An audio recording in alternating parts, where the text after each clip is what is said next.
Hello, lacrosse friends. Welcome to the Iroquois Lacrosse Arena. It's Game 6 of the Major Series Lacrosse Finals. I'm Stephen Stamp, joined by Pat Gregoire. And, when we got to 3-0 in this series, everyone was surprised. But then people started thinking maybe there won't be a Game 6 or Game 7. Peterborough had a pretty strong grip. But both these teams expected a long series. The Lakers were never saying, no, it's almost over. They were always saying it's still probably going to be a long series. It's gotten to that point. Oh, absolutely. We knew these two teams are so close with each other. They've played against each other in the last 4 MSL finals, and there's a reason, because they're the two best teams in the league. Yeah. They're so deep. The organization does a great job of, building through their junior systems as well, and you see it on display. And, when they were down 3-0, you kind of thought to yourself, could this be it? But you only doubted yourself for maybe a bit because you knew Six Nations was too good to lay down. Exactly. We saw it. We're going to take a look at the fan voting for who they think is going to win this series. And this is actually 4 out of 5. Brooklyn did sneak into the final. Well, not sneak. They beat Peterborough to get into the finals a few years ago. But there you see a pretty strong voting for the Six Nations Chiefs that they will force a Game 7. We have had Game 7 in each of the last 2 years. And the good thing for the Chiefs, if they're looking at it, is the road team has won in Game 7 each of the last 2 years. As Peterborough came down here, Turner Evans scored a huge goal to win it for the Lakers last year in Game 7, and he's in the lineup tonight. But another lefty tonight, Austin Stotts, is the story of the night. Yeah, no, absolutely. This is the one injury scare, the second injury scare that we saw. He's ragging the ball and then gets pushed up against the glass, and you'll see here his arm gets bent back and it just goes completely limp. We both thought, oh no. He went down with that knee injury. He came back. We thought, his luck was going to run out. He definitely hurt his shoulder, but no, we saw him shooting in warm-ups. As usual, he was sniping the lights out, and you just see it here. It looked like that it right away went out of socket or he pulled something, but it appears he's fine. He's a tough customer, and he's a big part of this team, in this playoff so far. There you see his numbers, and he has been very impressive in these playoffs. And the thing, we talked to Rich Kilgore after the game and said, Austin Stotts, how does that kid keep coming back? And Rich Kilgore says, they told us he rolled his ankle pretty good. He probably wouldn't be back. He said, tape it up, and I'm going back out there. And he was back. And then the shoulder is dislocated. So he separated his shoulder again later in the game. It's dangling. He went to the left hand to point to the scoreboard to let the fans know they were giving him a hard time. Our player to watch for the Lakers is Corey Vitarelli, who's been scoring very consistently for Peterborough, 17 goals in his 11 playoff games this year. And he is the guy who does it when they get the ball going back and forth, which is important for them. Oh, absolutely. And you look over on Six Nations, and it's Dan Dawson. He's, sneakily put a really solid playoff together. You see, he's leading the Six Nations Chiefs, 33 points, 12 goals, 21 assists. I mean, obviously, he's so hard to defend because he's so big, so tall, so strong, and he's really posed some tough, difficult matchups for the Lakers defense. And Dan Dawson kind of got to Six Nations at the trade deadline. Well, he did, and he kind of blended in with the team. And Rich Kilgore said, again, in the series against Brooklyn, that he told him, I didn't bring you in here to be a 6th or 7th O guy. I brought you to be Dan Dawson. Sometimes just say it's time for number 6 to take it. He has done so, and he will be doing it against Evan Kirk tonight, who is 5-0 with 842 save percentage. Great numbers for Evan Kirk, and yet Matt Vince played the last 2 games. Yeah, he did, and I don't know why they did, but the rotation was working well. Maybe they're trying to switch things up. Yep. Dylan Ward, he's carried the load this entire playoffs, this entire season basically. He's been nothing short of a stud. And the reason why, not the reason why, but a big reason why Six Nations is back in this series is because of him. We saw him put on an absolute clinic the other night, and he's just been really solid and really calm. And that's one of the things we talked about is how calm he is in net. Yeah, the unflappability. Yeah. We mentioned it the other night. Matt Vince came down, was going to fight him, didn't go all the way. All these things going on. There's stuff happening all around him. He's walking to the bench for Doug Jameson to come out. The fans are riding him, and he gives them the little wave. Hey, how you doing? He is very calm. You can't get under his skin. We're going to take a break. I'm Stephen Stamp with Pat Gregoire, bringing you tonight's JVI Sports Network presentation of Major Series Lacrosse Playoffs.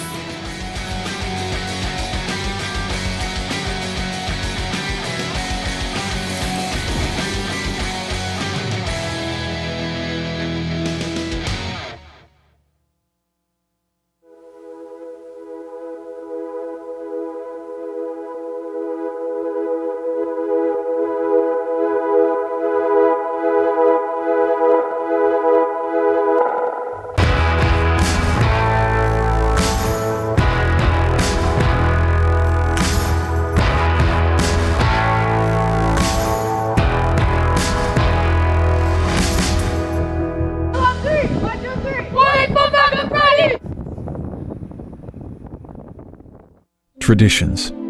They remind us where it all began. A time when lacrosse was more than just a game. When it was a gift from the Creator. A sacred rite. A curing ritual. Traditions. They travel through the generations, passed down from hand to hand, bringing us back to a time worth revisiting. This is our tradition. This is your passion. This is traditional lacrosse.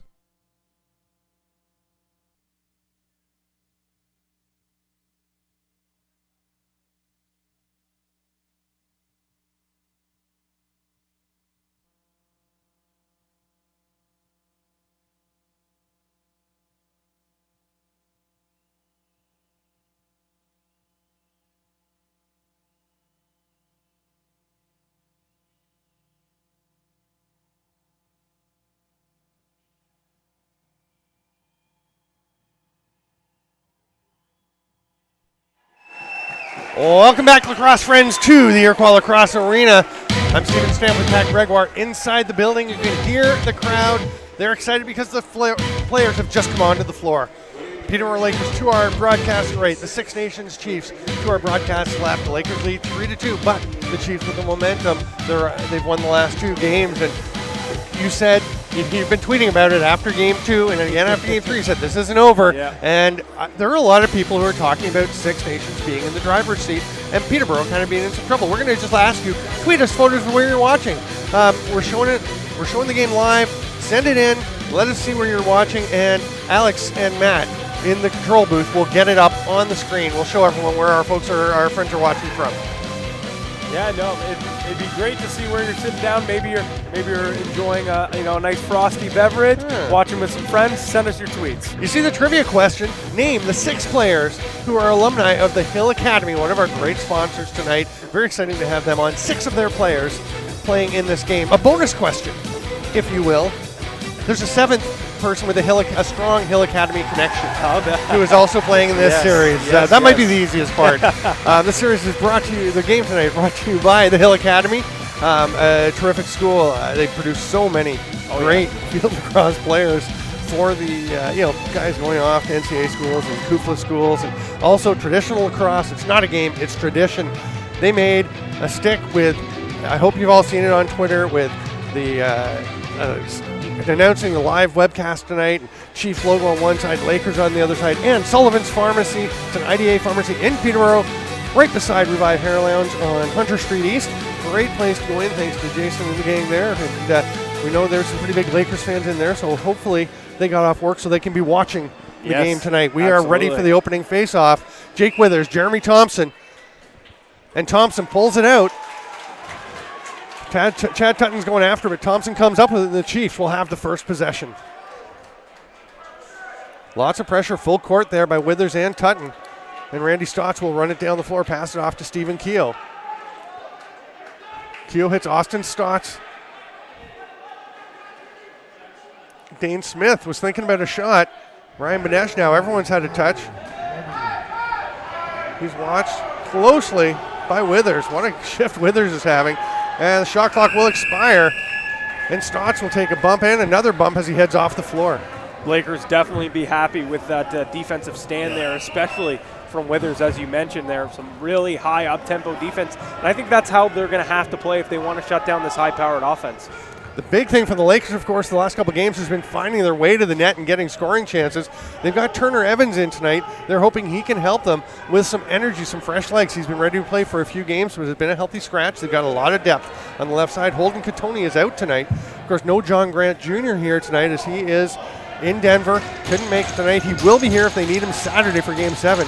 Turner Evans has the ball. We'll just try to shovel it over towards Dylan Ward as the clock expires. And boy, the defense is coming out playing well. Absolutely, and they have all series, and we keep talking about it, but it's so true. Everyone talks about all the offensive weapons on each of these teams, but the defense and the goaltending, in my mind, has been the big storyline in this series. It really has. They're so strong. I mean, Dylan Ward's been fantastic. Kirk and Vince have gone back and forth. That shot misses. Gets away from Kerr. There's a shot and a goal. Randy Stotts, it comes off the boards right to him.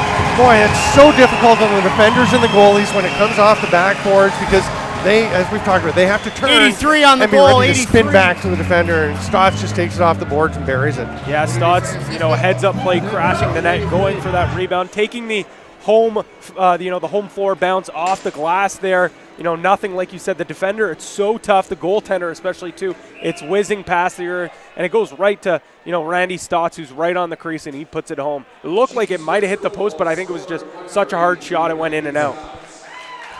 Jake Withers comes up with this face-off. I asked him, I was looking at his stick, the way it bends on those face-offs. Stephen Hoare running the floor. Looked like he might go to the net. He had Tutton on the far side. He's going to throw it back to Self instead. I was asking Withers how long his sticks last. He said in college he'd go through a stick every 3, 4, 5 games, something like that. They just get so banged up fighting for those face-offs. Adam Jones with the ball. Vitarelli helping him. Sullivan and O'Connor on him. That shot's wide by Jones. They've only got 2 on the shot clock, so Stainhouse is just going to drop it there. And it was interesting because Withers said, yeah, he had play the other night. Sean Evans coming off the bench, calling for the ball. He said, I couldn't pass it to him. My stick was all bent. He still had the face-off stick. That's why they switch, in case you're wondering why face-off guys have a face-off stick and a regular D stick. It's almost always D guys. You don't see a lot of O guys taking face-offs. No, you usually have the gritty, strong, low center of gravity guys taking those faces. That shot by Stotts doesn't get through. Nice play by Zach Kerr to pull it out to himself. He'll let the shot clock expire. Take a bit of a whack from Randy Stotts, but that's a great play by Zach Kerr, who's been having a breakout series after a breakout season. He's been outstanding. Yeah, he has. I've really been impressed with him, especially the last few games as well. He's always, heading on the floor, trying to create things when, the Lakers offense kind of has gone stagnant for the last couple games. Chad Culp inside, setting a pick. And that's one of the things they're hoping he can do. Josh Courier is going to go sidearm sub shot. Bounces off the board. He missed fairly wide, and it's up into the mesh. Another great defensive stand by this Chiefs team. They're, like you said, they're taking away the middle and forcing the Lakers to challenge Ward with those outside shots. Keogh throws it back up to Dan Dawson. He'll work the right side. Brody Merrill's up there playing some offense with Weiss. The third righty is Smith. Weiss with the bouncer. That one goes high. Well back over center. Dan Dawson with 5 seconds on the shot clock. Brad Self is all over Keogh in front. What a battle going on between the Nighthawks teammates. And Self's going to run it up the floor. Brody Merrill on him. A little bit of a cross check. Self runs through that. So the Lakers are short of righty. They're only going with 3 right-handers tonight on offense. As Josh Courier's, Vitarelli loses the ball. Sullivan, his opposite number 23 on him. Vitarelli fights for it, but it's Thompson that scoops it up. So they've got Evans, Stainhouse, and Josh Courier. No Jake Fox because he has gone back to school, and no Joel Matthews. We're not sure where he is, whether it's work or an injury, but they would really like to have Matthews banging around in there, or Fox for that matter. Yeah, Fox actually, I thought he did a really good job freeing up some space. Smith tries to shoot, gets away from him. Fox has done a pretty good job for him. Scott Self tries to pick it up. Now he gets it. He's got Zach Courier running with him, goes to the trailer. Nick Weiss, he spins off a check from David Brock. Weiss is going to give it up to Zach Courier, and Evans will take it now to set up the O with just 17 seconds left on the shot clock. Brody Merrill watching Evans. Evans, a little toe drag, looking to flip it back, but they did a nice job on the 2-man game. So instead it's Turner Evans. He gets a shot. Ward stops that one, as he has done to just about everything coming his way in the last couple of games. He gave up 2 goals per period in Game 5. Only gave up 1 in all of Game 4. That was astonishing. Yeah, he was lights out in that other game. I mean, he's been solid all series long, with the exception of maybe the 1 game up in Peterborough, but he's done a fine job in between the pipes, especially in this series. Possession call for the Chiefs. I'll tell you, Dylan Ward had a pretty slow start to the NLL season, largely because Colorado was changing their defense quite a bit and switching things up, and then he got rolling and was clearly, I thought, the best NLL goalie down the stretch, and he's carried that over, had 1 or 2 bad games in the regular season. Other than that, he's been great pretty much night in, night out for this Chiefs team. And for goalies, I mean, they're notoriously up and down. So that kind of consistency is pretty remarkable. Dane Smith loses the ball again. It bounces out. Thought somebody had it, but it's actually on the floor, and Austin Stotts is laying on the ground. You almost start to think, he's going to be fine because he comes back from everything, but he's definitely looking sore as he heads over. And now he picks up the ball, and he's going to go for a breakaway. On a save by Evan Kirk. And Stotts went through the crease, so he can't play it. And they're just going to blow it down, Lakers ball. But talk about him loving to score goals. His eyes lit up when he saw that ball coming, but you can see he is sore as he goes to the bench. And he's going to go have a seat beside to the far end. Oh, yeah, absolutely. And don't think that was a weasel job, him pretending he was hurt, cherry picking there. You could tell that after when he was running the bench, he probably thought to himself, I probably shouldn't have picked up that ball. Yeah. Ward taking his time as the Chiefs player was out looking for the outlet, was knocked over. So Dawson gets it. 20 on the shot clock as he fakes the pass to Benesh and goes over to Weiss instead. Tries to get it back to Benesh, can't quite connect. And we'll see. Oh, Stotts is actually making his way to the dressing room. He's left the bench area, so that's not good news for them. He's been such a big part of their offense after never playing with the team before these playoffs. I mean, bear in mind, for anyone who hasn't heard, doesn't know, Austin Stotts is 18 years old. Just finished another junior A season where he scored over 70 goals. He's an unbelievable talent, but he's 18. Chad Culp, a wily veteran comparatively, gets it to Evans, who misses. And, you know, here comes Vitarelli with the rebound, goes to the net. He's dived on, and he's going to grab a hold of, I'm not sure who that is. It's Sid Smith who's on him. Teammates in Rochester again. Lots of Nighthawks in this game. They're having some words for each other.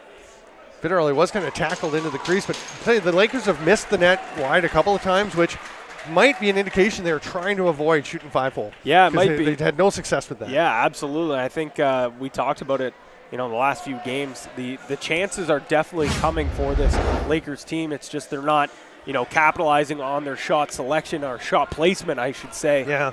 But, actually, we just saw the replay there. It looked like a little bit of a harmless play, but, anytime you react like Culp did there and Sid Smith following up, you're going to go one aside each, and now we're going to have some 4-on-4 lacrosse. Yeah, it's Vitarelli and Smith in the penalty box. And the Chiefs were saying after the last game they need to stay 5-on-5. There's a shot by Dane Smith.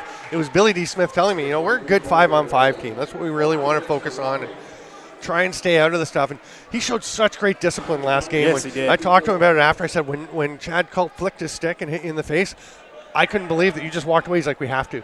We have to do it. And Billy D. Smith, he knows he can be a bit of a hothead.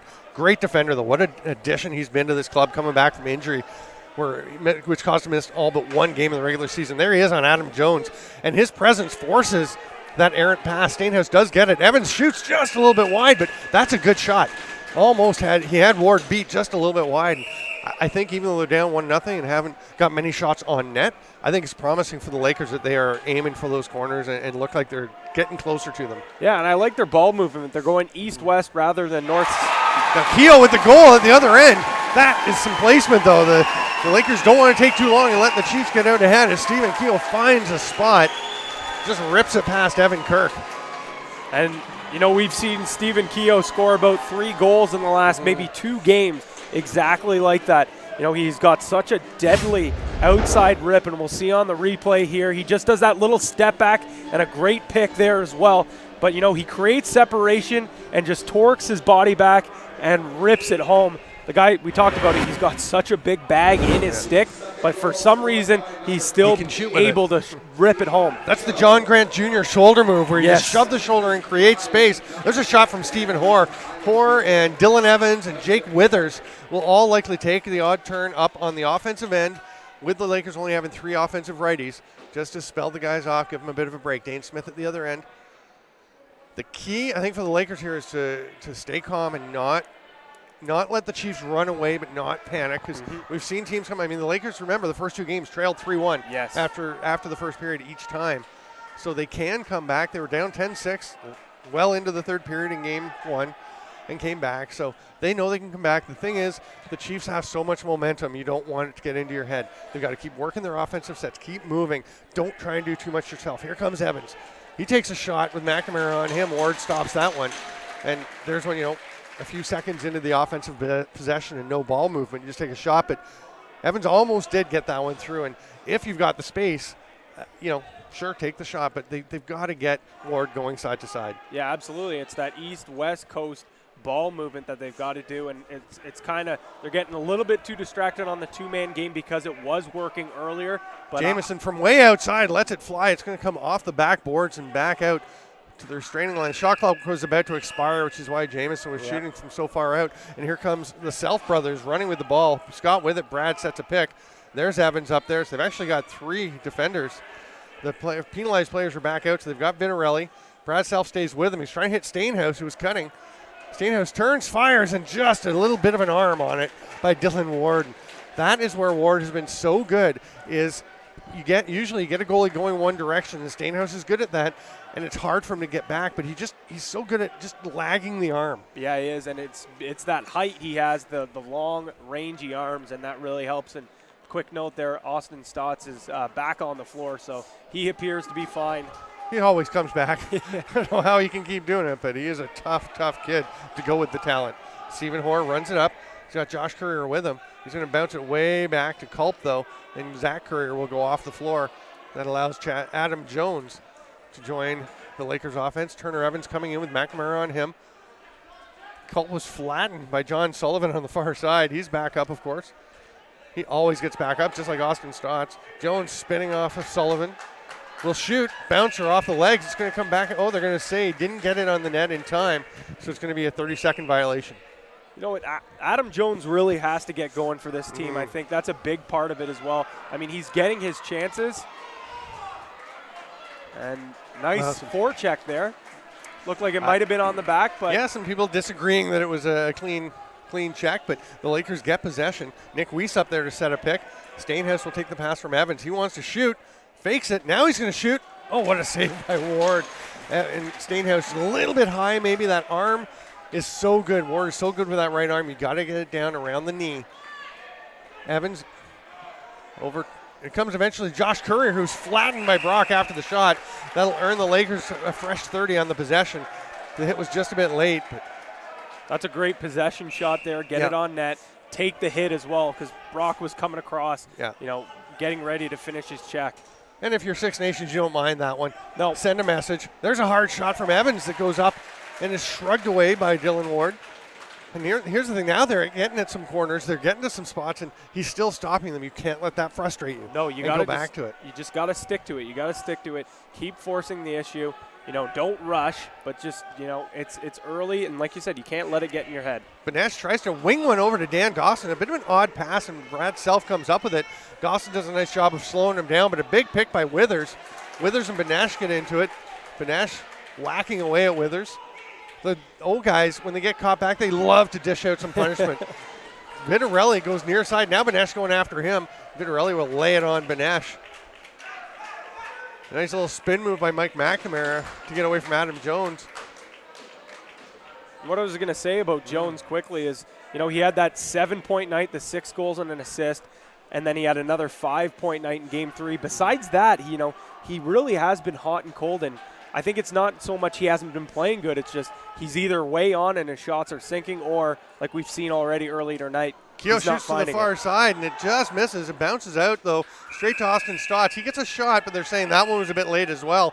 And there's Ian Lord giving him a bump after the play. Didn't knock him down, so no possession call. And that was just a reminder, hey, don't shoot after the buzzer, although it was pretty tight. I felt like he was in his windup when the buzzer went. It would have been tough to stop. He maybe could have. Here's Stainhouse, shoots, saved by Ward. That's the Lakers getting inside. That's what they want. They've got to keep that up. Stainhouse and Sid Smith getting into each other's faces. Sid Smith actually did a good job there, too, getting that stick on in the last second and forcing Stainhouse to, kind of get off his shot there. Roger Weiss throws it up top. Dane Smith's going to go to load to Dan Dawson, who's one-on-one with Robert Hope. Nice pick, but the switch by Tutton, he comes right out. There's a pick by Keogh. Great defense by Tutton and Hope on the picks over there to fight through, and Dawson winds up shooting wide from well up high. The Lakers playing a solid defensive game. The 2 goals, the one is just a rip from Keogh where he created his own space. The other is a bit of an unlucky bounce from them. The defense has to stay the course as well, know that they're can get them back in. Turner Evans fighting off of John Sullivan. There's a pass through the shot. Oh, what a save by Ward. We have a penalty coming, the first of the night. It'll be a holding call to the Chiefs, and the Lakers will go to the power play. And that's the ball movement that we're talking about. You got to bang it around east-west, and then find that inside look, and that's what they had. That's just a great shot and a great save by Ward there. And we're going to see the little bit of the extracurricular activity that we saw from last game here. Yeah, that's what started it all. Of course, Evans goes after Ward. Ward kind of chopped him a bit with the stick, not much, and Paul Dawson is quickly there. And And it's going to be eventually Dawson and Chad Tutton who go. Which was a spirited bout. It was. Good tilt between the two. Here we go. We're back underway. We're going to go back to live action. Sean Evans to Stainhouse, down to Josh Courier. Jones and Vitarelli on the far side. Brody Merrill chasing into the corner. Dan Coates is right behind him. Billy D and Sid Smith down over on the far side. Down low pass. Nice pass by Courier, but Jones didn't quite catch it cleanly. Couldn't shoot immediately. There's Evans with it. Shoots, save. Bounces away. Almost came out of the crease, and Jones chops down on the back of Billy D. Smith while he's kneeling outside the crease. And Billy D. Smith has some words and a look for him, but that's it for now. Long outlet pass to Brody Merrill. We'll see how much they can kill here with 1:20 left in the penalty. Once again, a very good rotation by that Chiefs penalty kill. Billy D. Smith doing a good job coming across crease. Chiefs calling for a hold. They thought that Robert Hope had a grab on Ryan Banesh. I didn't really think so, but it was close. It was definitely close. You're probably not going to get that call I don't very think often, so. but you remind them so that if there's a cumulative call, you can get one. There's Evans up top now. He backpedals, gets a pick from Stainhouse. Nice behind the back. Courier just misses. Oh, what a reaching grab by Sid Smith. Just got it at the apex. If that goes another couple inches further, you got a Laker right open, right in front of the net. And we're going to have too many men on Six Nations. No penalty for those of you unfamiliar with MSL on offense. When you're going to the offensive transition, it's no penalty. Stainhouse's shot doesn't get through. That one from Evans goes off of Ward's foot and up into the ceiling. The Lakers will get the ball back with a fresh 30. It's another nice stop by Ward. I feel like you can just put me on loop every time. Yeah. That's a nice save. Great save by Ward, but I'm sorry, the last 3 games, he's been nothing short of unconscious. Well, and the thing is, we've talked about how he's got such great feet, and that's, again, the foot coming across. He's so quick with his feet for such a big man. It's quite a daunting combination if you're facing him. Dan Coates brings it up. He's going to head off now. Withers trying to get all over Dan Dawson. He gives it off to Stotts. So Stotts has been banged up. He's hurt. He's limping around, and he's out there killing penalties, which can be rather unforgiving. But now they do get back to 5-on-5, so he wasn't out long. That pass gets away, though. It's scooped up. Withers takes a little bit of a tap from Stotts and a cross-check. Nothing. I think Withers may have exaggerated that. The shot by Withers was almost in. Ward's foot was right on the line. That actually was very close to being over the line. It wasn't.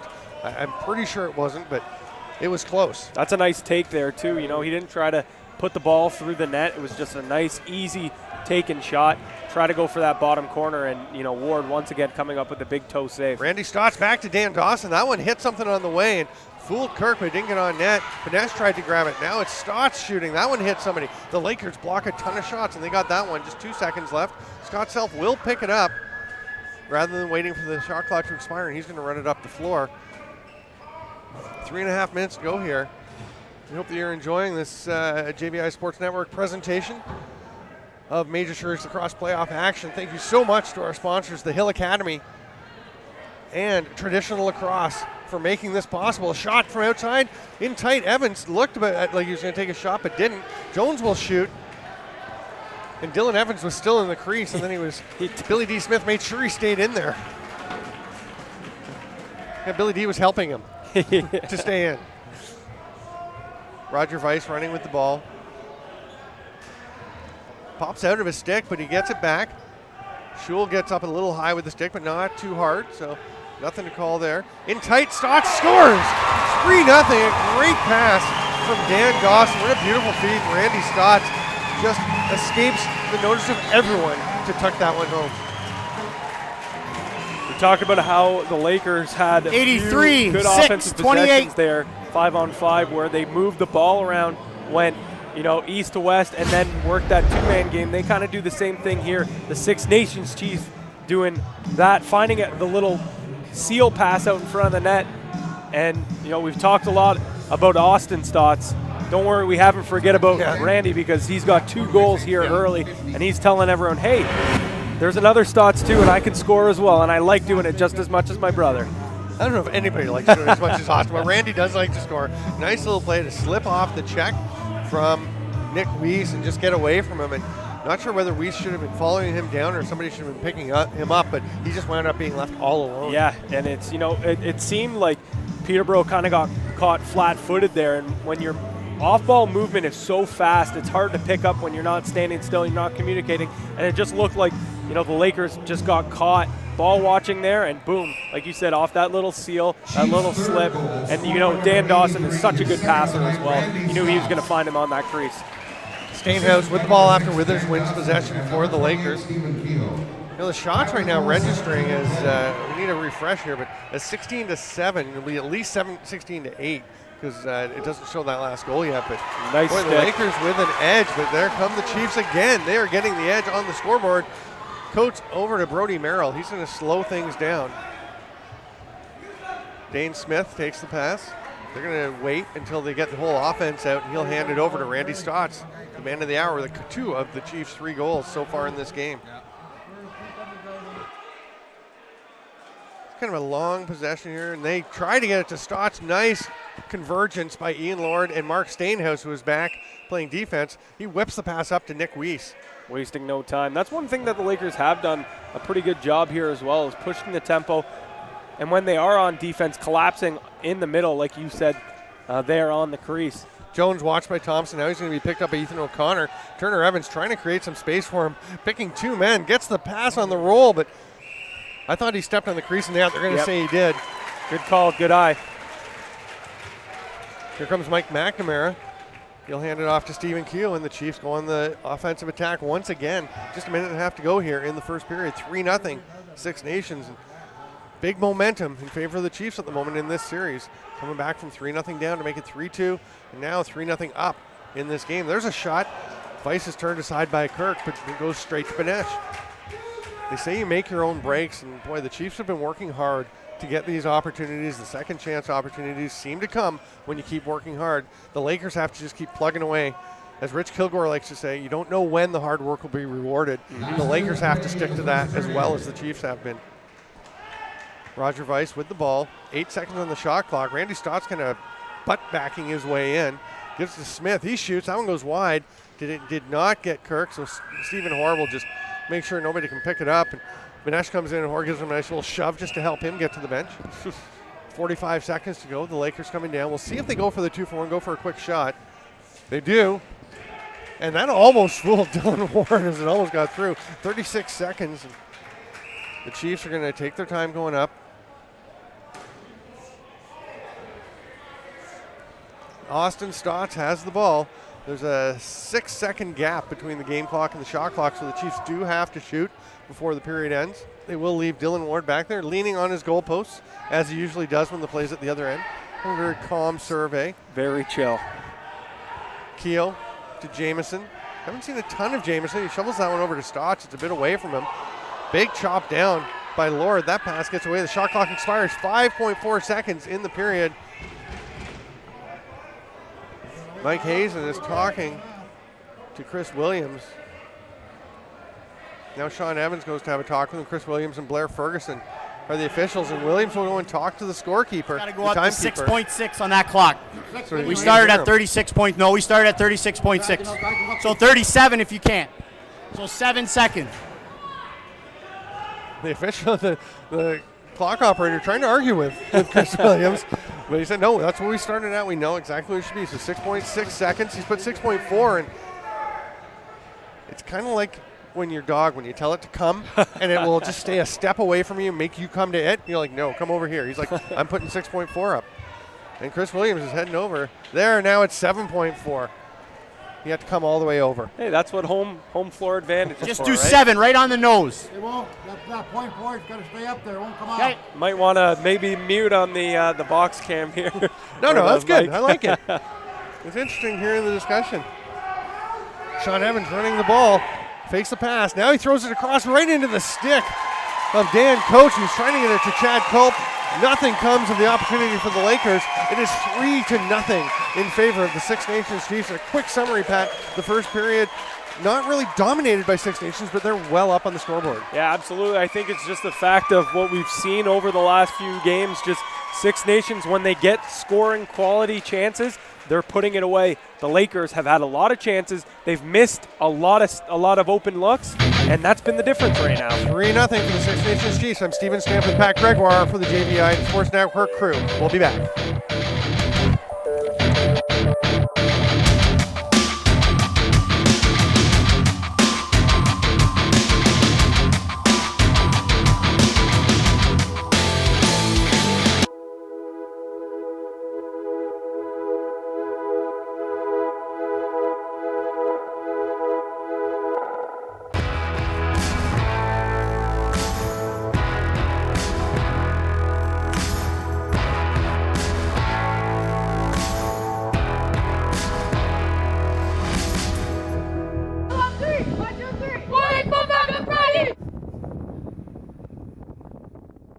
Traditions. They remind us where it all began. A time when lacrosse was more than just a game. when it was a gift from the Creator. A sacred rite. A curing ritual. Traditions. They travel through the generations, passed down from hand to hand, bringing us back to a time worth revisiting. This is our tradition. This is your passion. This is traditional lacrosse.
Back, lacrosse friends, to the Iroquois Lacrosse Arena, Game 6 of the MSL Finals on JVI Sports Network. There is Dane Smith going to the net.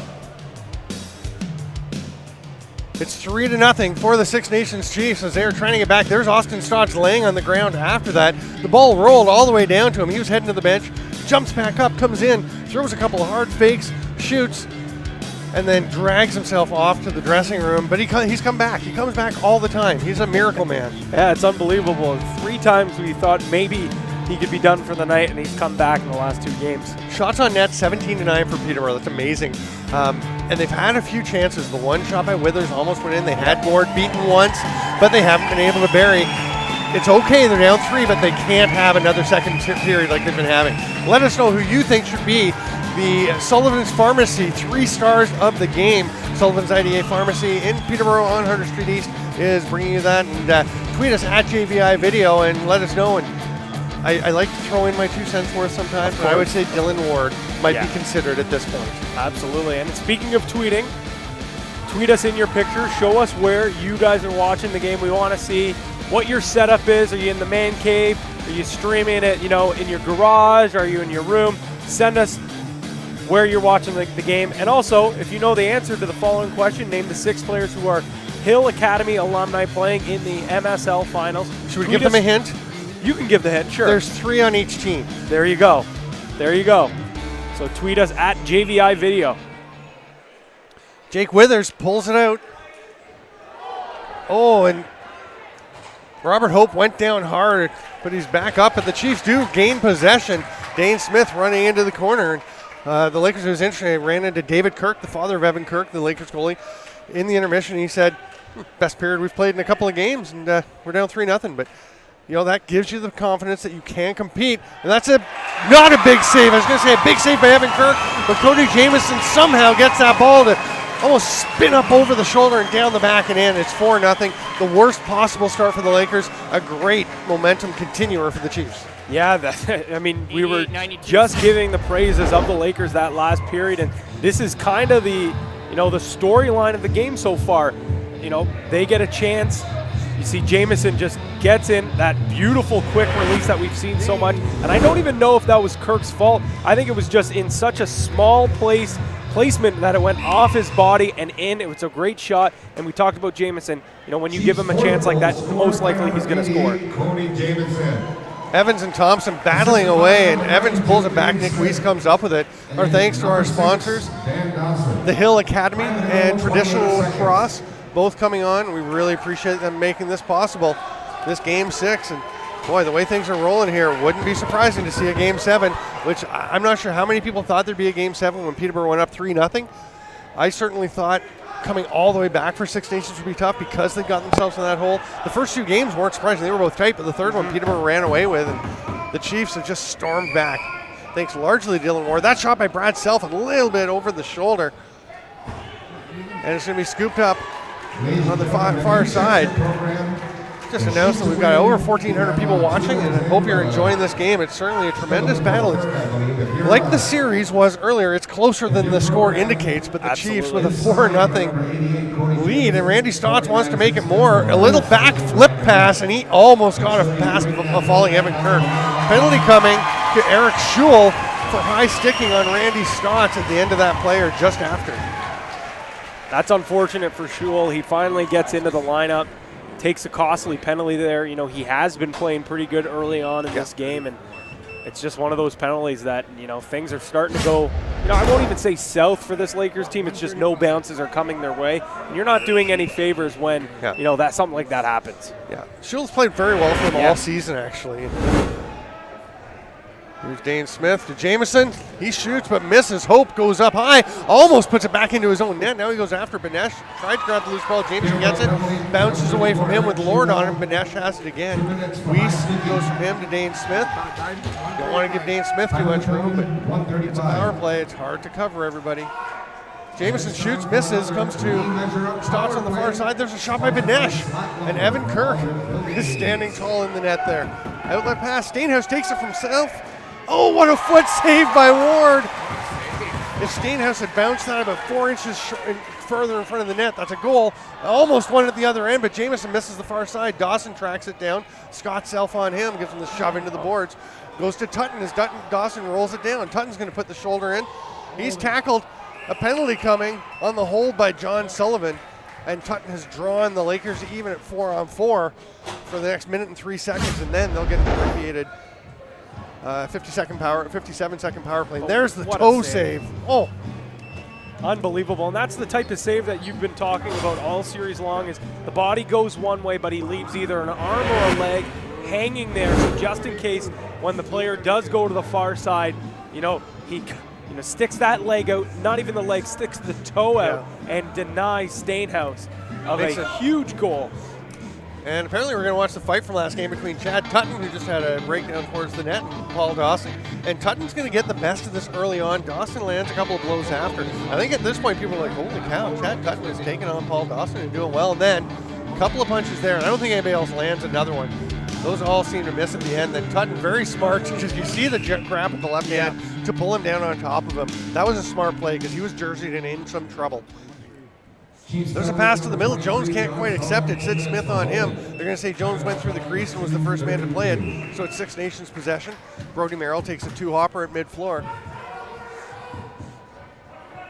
Merrill passes it off to Ryan Benesh. 45 seconds left in the 4-on-4 situation. Dane Smith going one-on-one with Lord. Little pick from Stotts. The roll is there. Oh, just missing the far side. I don't know if it was even open because Kirk reacted well, but it looked like it. Now Dane Smith with space misses the net.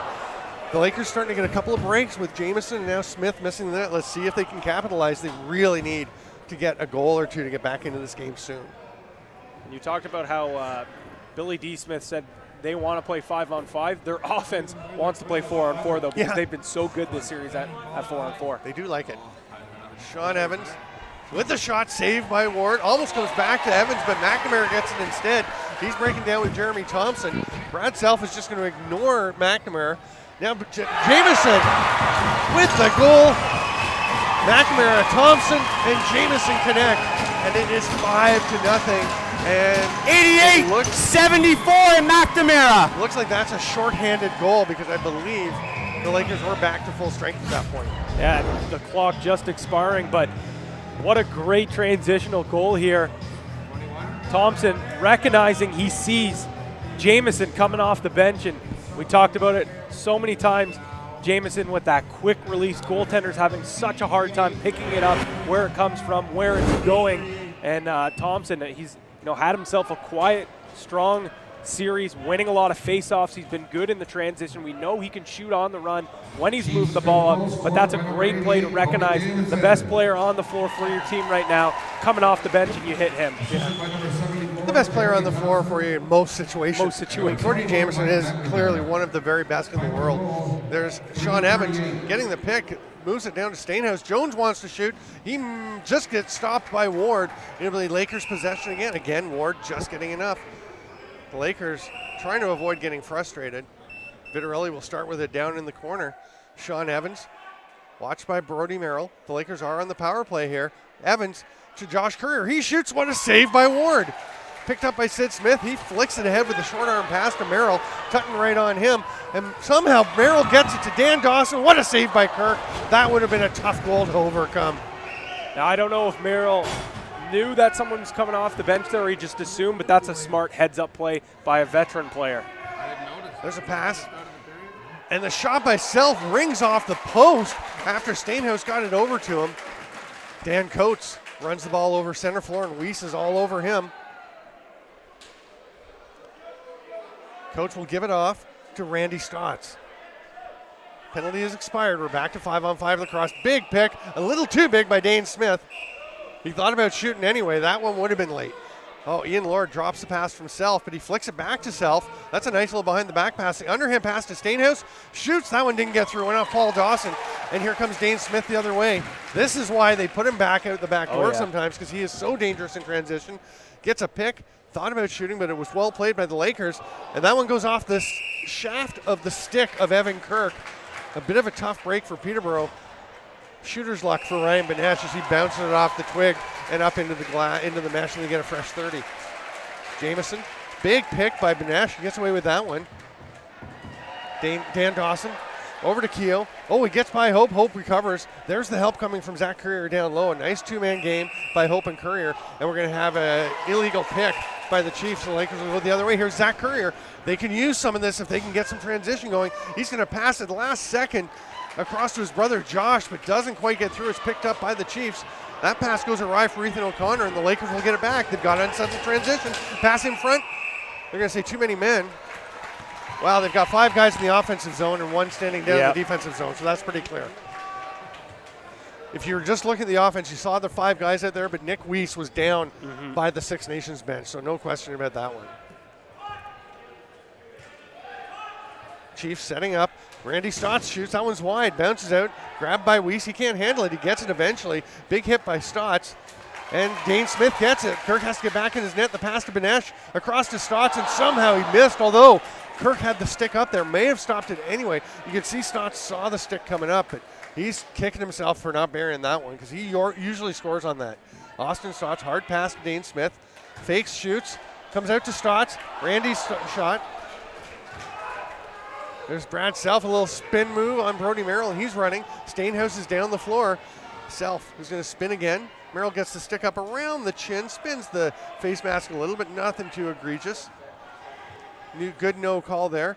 Self passes it over. Sean Evans, he wants to make something happen, but Sullivan turns him aside, throws it back to Stainhouse. Stainhouse is picked up by Paul Dawson with 5 on the shot clock. Sean Evans, little pick, slips out, pass comes to him, pass over to Self, shoots after the buzzer. And Corey Vitarelli is checking on John Sullivan just to make sure he didn't get going too quickly. Some fast-paced lacrosse there. I mean, both teams really forcing the issue now. And Kirk doing a really good job making some big saves here to keep his team in this game. Jamison sliding down the outside, passes back up to Weiss. Weiss thought about shooting, but goes to Dawson. Keogh was in the middle. Dawson was going to pass, saw a stick in the lane. Oh, and there's a shot. It was a good decision. And Keogh finds a hole over the shoulder of Evan Kirk. Wow, this is reminiscent of Game 3 as it's 6-0. That one the Lakers took off 7-0. The Chiefs are just getting way up here. It's you know, like you talked about, they're working so hard as well, not only just capitalizing on their chances, but you'll see that outside rip, and what a perfectly placed shot.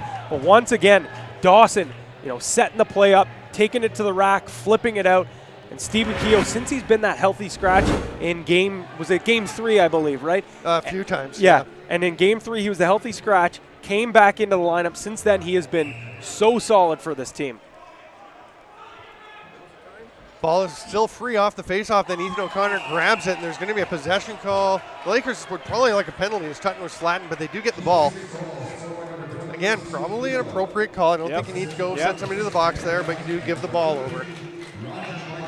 Sean Evans on his wrong side is going to start and trot around behind the net and survey the floor. I'm Stephen Stamp with Pat Gregoire. Thanks again to Traditional Lacrosse and the Hill Academy for making this possible. Sean Evans spins away from McNamara. McNamara still watching him. Evans still with the ball. Moves it to Jones. Jones will shoot. Scores! And it took a ricochet ball bouncing around off about 3 of Dylan Ward's body parts to get into the net. You know what? At this time in the game, you're down 6-0.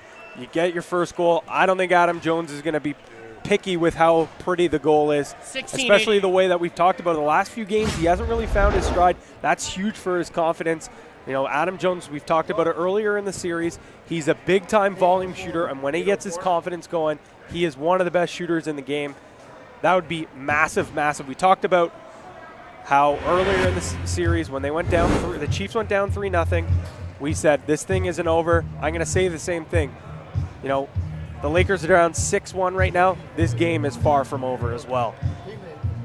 Yeah, I think you've got a good point there. I mean, like we said, 12 minutes to go here in the second period. We know the Lakers can score a bunch in a hurry because they've done it. They did it in Game 3. Then before that, remember, they were down 10-6, as we mentioned, in the third period and got those 4 goals, forced overtime and won it in double overtime. And getting Adam Jones rolling, it doesn't, like you said, it doesn't matter what kind of goal it is. Sometimes shooters like Jones get a goal and it just gets things going and they start feeling it. We'll see how he's feeling as Jones takes the ball from Withers, from his Courier off the faceoff. But he passes it straight to Paul Dawson, so not quite feeling as much as we might have thought. There's the pass to Benesh. That one's low, and he was too early coming off the bench anyway. They call too many men, and the Lakers will go the other direction. And lucky for them there, because Benesh doesn't miss too often out in front of the net like that. Adam Jones with the ball, looking to pass. Now he's going to shoot. That one a little bit wide. Jones trying to track it down. Battle with Ethan O'Connor. Jones gets it. He's run over by Brody Merrill and still holds on to the ball and gets actually the ball down to the net. He was hoping somebody was still there, but they'd all pretty much gone to the bench already. Thanks for everyone who's sending in your tweets. Even Wamper, Larry Power. Oh, nice. Is tweeting from the museum that serves as his home. It is an amazing collection of lacrosse memorabilia. I've been up there to see it. It is fantastic. Dane Smith with the shot, scores! 5-hole just under the stick of Kirk as it comes up. What a response for the Chiefs. Dane Smith makes it 7-1. Dane Smith's 15th goal of this playoffs, 33 points. There's a lot of guys that you could argue on both temes, especially at this point in the series, who could be an MVP. But his impact on the floor, on both sides of the floor, seriously make him a strong candidate for the MVP in the playoffs right now. And that is a huge goal for Six Nations. Obviously, they're in the driver's seat in this game right now, but we felt like the momentum was starting to shift with the Lakers with that goal. Some good offensive possessions. That just takes the air right out of the tires of the Lakers. Chiefs get the ball off the face-off. Face-offs are 5-2. They'll make it 5-3 for the Lakers. Jake Withers doing a great job. Dylan Evans helping out. Zach Courier occasionally. Keogh to Jamison. Randy Stott's backing in, double teamed. He's going to shoot, and Kirk stops that one. And then Stotts goes down. I didn't see a lot of contact with Ian Lord. Might have been a little bit of acting, trying to get a call. It's possible. Zach Courier passes it off to his brother Josh, who gives it to Sean Evans. Evans watched by Coates. Lakers really need Evans to get rolling, get some scoring happening, and make things happen. And he's trying. He's really being covered. It's a tough pick there by Dylan Evans and some real battle by Brody Merrill to get through it. I think the Lakers wanted a bit of a holding call on Merrill, but then the Chiefs wanted a call on Corey Vitarelli as he whacked somebody heading off the floor. So those are the kinds of calls you're not going to see a ton of in a game like this. Dane Smith with it. Past the halfway point here in the second period. Oh, what a save on Austin Stotts, but again, it goes straight over to Dane Smith. Chad Tutton's on him. Austin Stotts is up in front, getting lots of attention from Withers. He's going to go set a pick, rolls out. Dawson goes the other way instead to Dane Smith. Tutton sends him low. Brad Self picks it up, and Evan Kirk makes the save. Self running the floor. Stainhouse off the bench looking for the ball, gets it. He's got the defender sticking right with him. Boy, this defense has been awfully good for Six Nations. Shot by Culp, stopped by Ward. Then you get a shot off and you face the wall that has been Dylan Ward. Adam Jones spinning. Pick from Brad Self. Mark Stainhouse scores. And then a little shove to McNamara. And nice shot from Stainhouse. I didn't hear much of a complaint from the Chiefs, but to me that Brad Self running into someone, that's kind of the definition of a moving pick. Yeah. I guess he didn't move the player far. 9-16. No, I guess not. And there's another outside shot that Ward, for his standards, I should say at least, that he's probably going to want back. But these are the type of goals that the Lakers aren't going to be. They're not going to worry about it. Like the old saying goes, they don't draw goals on the score sheet. They all count for one. And Stainhouse has been really good this series, been really good this playoffs. They need him to get going. It seems like we keep saying, Stainhouse needs to go, Joe needs to get going, Evans needs to get going. But the fact of the matter is they do. That's what they're on this team for, to put the ball in the net. And if they're going to come back in this game, those guys got to start buzzing. Courier to Turner Evans. Back Courier on the far side. Jones gets the pass. Culp trying to open some space for him. Nice seal. Jones shoots the shot right to the 5-hole, though, by Jones. And Ward swallows it up, then makes the long pass to Brock. Great catch. Oh, nice job, though, by Zach Courier to strip it. Brock picks it back up, and he's double-teamed. Courier falls down. Brock goes to the net. He's double-teamed again. flattened by Weiss and Lord, and Scott Self is there to pick up the Lucy. Self running it. Stainhouse wants the ball. He's going to shoot just past the arm. That's not a bad shot. No. Seems rushed, but he almost got it. John Sullivan takes it the other way. Stainhouse back on defense. He's not really a liability back there. He can play defense when he puts his mind to it. He can be quite effective. They put him on Sean Williams a couple of years ago in a series against Brooklyn. He totally took Williams out of his game. That pass back, and Roger Weiss just there being a safety valve. Stott's shot goes wide. His brother Randy picks it up. Jamison off the post. It's going to be a fresh 30 if Randy can get it, but his foot slides out from under him, and Hoare comes up with it. Randy Stott's a little slow getting up. Lakers running the other way. Tutton is going to shoot right in the chest of Dylan Ward. Boy, when you're down 7-2, it's tough to give away chances like that with a shot right to the middle of the chest protector.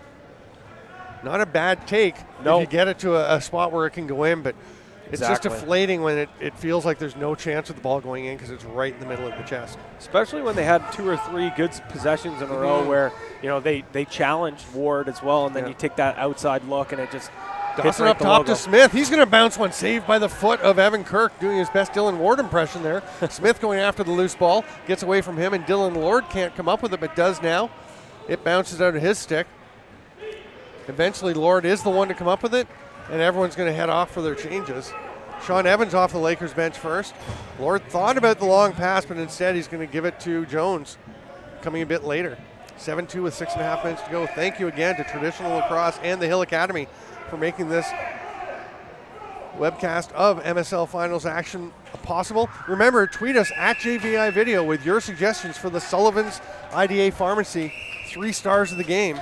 We're going to get that up on the screen shortly to remind you, but thanks so much to Sullivan's Pharmacy for coming on board and sponsoring the 3 stars tonight. There's a save by Kirk on a hard shot from the outside. Roger Weiss let it fly. Haven't seen him do a whole lot of shooting this series, but he still can. Stotts, watched by Hope, gets it over to the other Stotts. Weiss. Eventually it's Keel coming down. He's double teamed. The ball, his stick is pinned between the Lakers. Hope just kind of clamps down. Brad Self, behind the back by Keel, off the ground and up into the mesh. What an effort by the Orange Stick Orangeman alumni. Orange alumni. They're not Orangemen anymore. Not anymore. That ball gets away from Brad Self, and Mike McNamara goes the other way.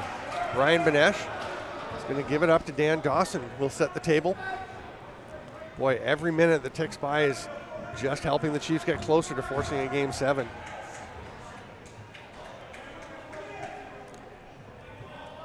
Stotts over to Jamison. He's sidestepping while he's looking all over the floor. Dane Smith fires it off the foot of Kirk, hard up into the ceiling. That thing went up and came down with some velocity. Oh yeah, he's got such a heavy shot, and he's got that quick release too. That's why he's able to beat goalies so easily. Smith off to Dawson. Austin Stotts wants it. He gets it eventually from Benesh. Shoots, just misses. He's not shy about letting it fly. He's going to not be able to track that ball down. Scott Self gets it. Outlet pass to Zach Curry. No, it actually goes up to Tutton. Currier's going to run to the net. There's 3 Chiefs there, so he'll set a pick, slip off, and almost got hit by Tutton, but Tutton didn't shoot, does hand it off now. Currier is run into the boards. Nice defensive play there. And the Chiefs will recover, and Brody Merrill having a very strong game. I would venture to say his best of this series, maybe his best of the season. Yeah, you know what? He's looked really good. Still running the ball up the floor, but he's been so good on defense. And hey, maybe it's because it's the Hill is sponsoring this game. He's up in his game for him. You're giving away the bonus.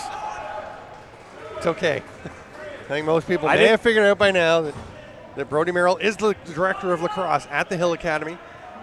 Saw his parents, Peter and Pat, earlier before the game. Just came by the booth. Yeah, great folks. They're just such nice folks running that school.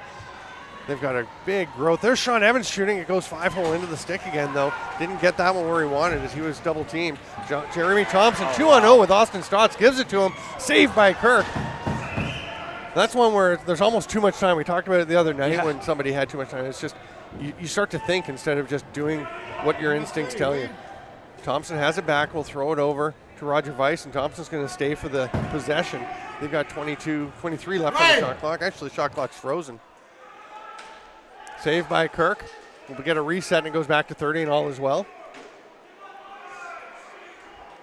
Robert Hope looking to someone off the bench. And it's going to be Josh Courier who immediately gives it to Sean Evans. Vittorelli on his offside. Big save by Ward. Brody Merrill leads Benesh. Shoots. Saved by Kirk. Wow. Evan Kirk has been very good in this second period, especially here. 13 saves in this period already in the second. I mean, he's really keeping them in this game. I know it is a 7-2 game, obviously. Yeah. And he's given up 4 goals in the period, but boy, the amount of shots they've got, the Lakers having to press, having to try and create something. And it's the type of saves he's making, too, not just the quantity. Exactly. That's the big key, right? There's Adam Jones shoots, saved by Ward. We talked about that the other night with the 8-1 game. Oh, we're going to have some penalties now. We talked about in the 8-1 game that early in the game, Dylan Ward had quantity because the Lakers were firing and hitting him in the stick a lot. Later in the game, he had quality because they started getting good chances. We're going to thank our sponsors with the logos up on the screen. The Hill Academy, they are growing. They've got more students than ever. They've got 4 teams this year and, of course, voted the top varsity lacrosse high school program in North America by USA Today. They've got a girls team. They've got a freshman JV and varsity. Traditional lacrosse, it's not a game, it's tradition. They make beautiful sticks. They've got other things as well, some apparel and things, but boy, those wooden sticks are gorgeous. Oh, so sick. Sullivan's IDA Pharmacy, friendly service, citywide delivery, free with prescriptions. So if you're in the Peterborough area, a great place to go is Sullivan's Pharmacy. They are the 3-star sponsor. Tweet us at JVI Video. Let us know who you think they should be.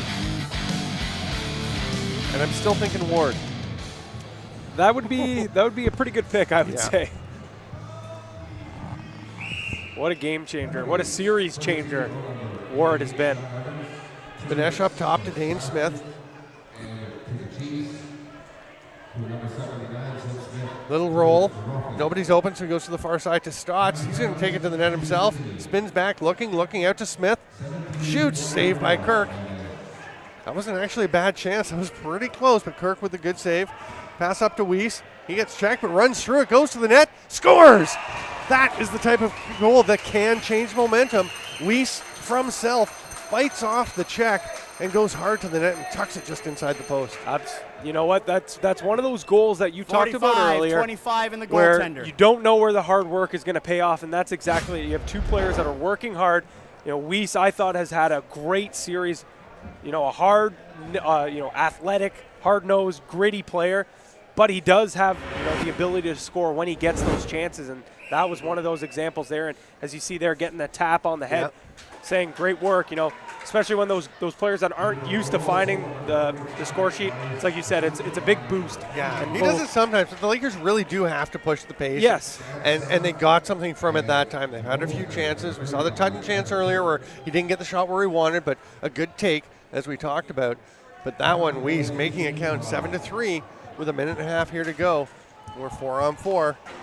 That ball bounces off the back. Stephen Hoare grabs it. It's Evans and Smith. That's Sean Evans and Sid Smith are off for roughing. So we've got 52 seconds left in the 4-on-4. There's about a 15-second difference. There's 15 seconds more on the game clock. Chad Culp runs out of the corner. Throws it over to Stainhouse. Josh Courier is in the front trying to get open. Stainhouse drops down low. Whitetree is kind of backpedaling. The shot clock runs out. Not sure what he was aiming for there, but the Chiefs take over with 45 to go here. Sullivan gets it ahead. Randy Stotts, watched by Robert Hope immediately. He's got some help from Zach Courier. Now he's going to the net. Hope turns him aside nicely. Throws it up to Benesh. Stotts watched by Weiss. Slides down low. Takes a shot. It's well wide. Goes out to his brother Randy. You can hear the Chiefs fans calling for a hold. Yeah. And you could also get an illegal cross-check the other way. And then Austin Stotts knocks over Evan Kirk. Weiss runs him over. And that's going to elicit some excitement. We've seen this series getting more and more physical. Randy Stotts is going after Weiss, of course. That's a brother thing, as Weiss ran Austin. little Audie, his little brother, into the boards, and you know that's how he thinks of his little brother Audie. And I'm only allowed to hit my little brother. that's right. It's like that commercial where his big brother's bullying the little brother or whatever, or being mean, and then somebody else does it, and he stops him. Yeah. And but what does this do for momentum? You never know. Yeah, and you can see, we'll see what happened here. Kirk obviously coming out of his cage, setting that pick, and, Austin's got to know that if you're going to shove a goal, you're now we've got something. We got it live. Cody Jamieson is trying to get after Evan Kirk. Robert Hope is in there. Benesh is there as well. They're chatting, getting into each other's faces. Jamieson was heated at Kirk, and Kirk's pretty heated because, boy, when you just take your hands and push the goalie, it's pretty obvious. You can't say I was pushed into him, anything. I mean, Kirk came out to lay the initial hit, but Stotts created the extended contact. Yeah, but then Weiss coming in blind. I know that's going to happen. Yeah. Me personally, I think maybe he should have came in, grabbed him rather than, blindside him. That could have been a very dangerous play there. Obviously, he's sticking up for his goalie, but I definitely think he could have came after it in a different way. Yeah. But we've seen this series, a lot of times there's once or twice where the emotions just kind of hit a certain spot and things, like this happen. And like you said, most of those times have been near the end of the game. This is we're going to hear the box here now. The referee's still trying to figure out. Yeah, Blair Ferguson and Chris Williams having a little chat. Make sure it's sorted out. Here comes Chris Williams. Stotts got 5 for the rough. Okay, he's got 5 too. So you heard it. Now we'll see if there's anything else. But Austin Stotts with 5 for roughing. Nick Weiss 5 for roughing as well. Sid Smith and Sean Evans are still in there. 5 boarding over here. Okay. Oh, it's 5 for boarding. Boarding. Yeah, that makes sense. And yeah, I agree with that call too. Yeah, no, I think so too. It's anytime you run a guy like that into the boards, it's gonna happen. I mean, it is like I said, I probably would have preferred to see Weiss go in, grab him, and then let's see what happens here. There's the hit on Stotts. Yep. Stotts will come back and get it's a direct push. There's no question. You can't do that. No. Here comes Stotts. Let's see. I didn't see it as a blindside. He's kind of turning at the last second. I think Weiss is coming. Austin, you think, knows he's coming. And I think Stotts was actually kind of turning away from Kirk's stick, which was swinging up. It didn't look like Weiss was, or like Kirk was necessarily swinging at him, but there's Jamieson and Kirk having words, and Robert Hope getting in between. Things heating up. It's 7-3. That last goal scored by Nick Weiss. We're actually going to be 3-on-3 for. And here's the last game when Matt Vince was in, and he was going down to engage Dylan Ward. Ward was pretty cool during and after. After the game, he said, they probably sent him down. It's whatever. I don't think he was all that excited to get down. And it is what it is. Dylan Ward, you can't get him too riled up. No, that's the way it is, and that's such a good, trait to have as a goaltender, and it bodes really well for him. You see the numbers there from the first game. The shots dead even at 44 apiece in Game 5 the other night at the Memorial Center in Peterborough on Tuesday, where we could well be 2 nights from now. Yeah. And wow. That'd be a big one. Huge. I'll tell you right now, we do not, as of this moment, have a sponsor set in place to bring you that game. I think there are some people who are interested, so get in touch with us. But that would be huge. We've had some great sponsors in this series. Certainly, Canadian Tire Pit Stop in Peterborough doing 2 games. It was really wonderful. Thompson Brothers Lacrosse. Yeah. We've had the Lax and of Network course as tonight. Well. Yeah, the Lax Sports Network. And tonight, of course, we have some great sponsors in the Hill Academy and Traditional Lacrosse, making it possible to have this game on, and Sullivan's IDA Pharmacy coming on for the 3-star sponsor. We will have 4-on-3 as there's 5 seconds left in the original penalties, 21 seconds in the period. So the Lakers pull Evan Kirk. Mark Stainhouse will start with it. And they've got 3 lefties, Turner Evans, Corey Vitarelli, and Adam Jones. Of course, Sean Evans in the penalty box, so they can't use him.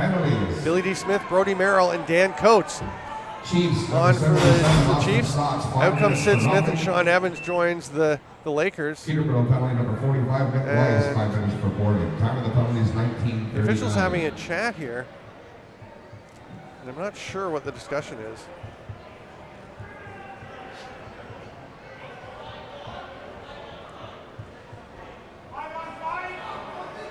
And they're saying it should be 5-on-5 because they're matching 5-minute penalties. Yep.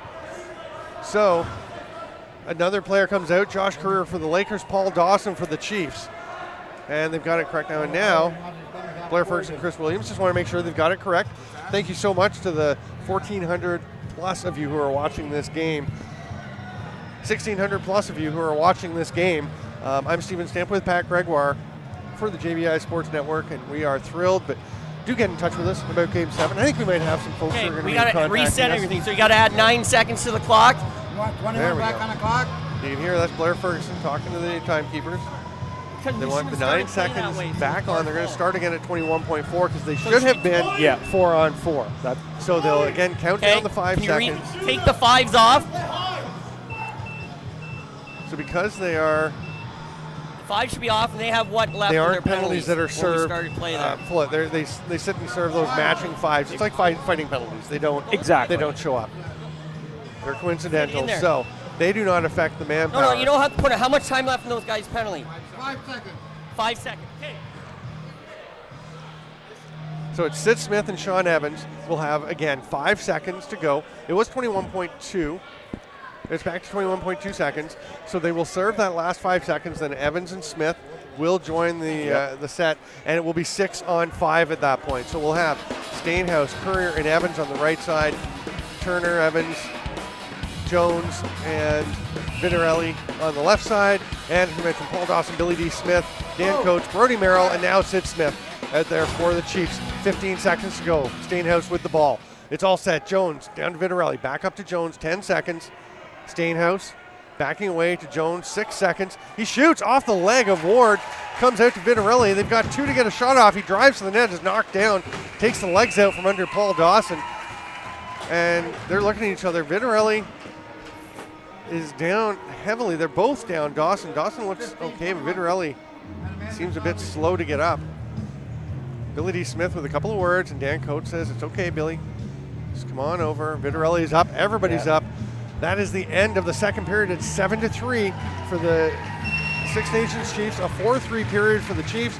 But the last 2 goals for the Lakers from Stainhouse and Weiss gives them maybe a little momentum. It's going to be a very exciting and interesting third period. Your thoughts on the second, Patty? You know, I think that the second period, we saw the Lakers now start to sink their shots a little more. Obviously, I think a big part of that as well, to keep the confidence of the Lakers, was Evan Kirk playing so big, made some huge saves. He's going to need to hold down the fort in the third period.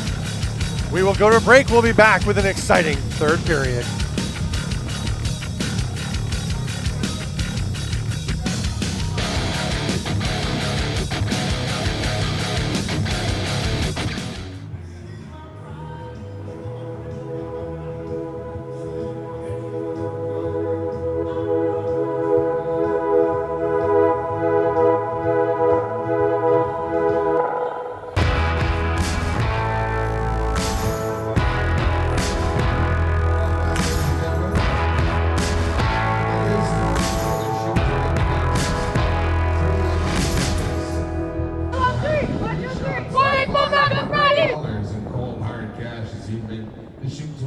Traditions. They remind us where it all began. A time when lacrosse was more than just a game. When it was a gift from the Creator. A sacred rite. A curing ritual. Traditions. They travel through the generations, passed down from hand to hand, bringing us back to a time worth revisiting. This is our tradition. This is your passion. This is traditional lacrosse.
Hello, lacrosse friends. Welcome back to the Iroquois Lacrosse Association.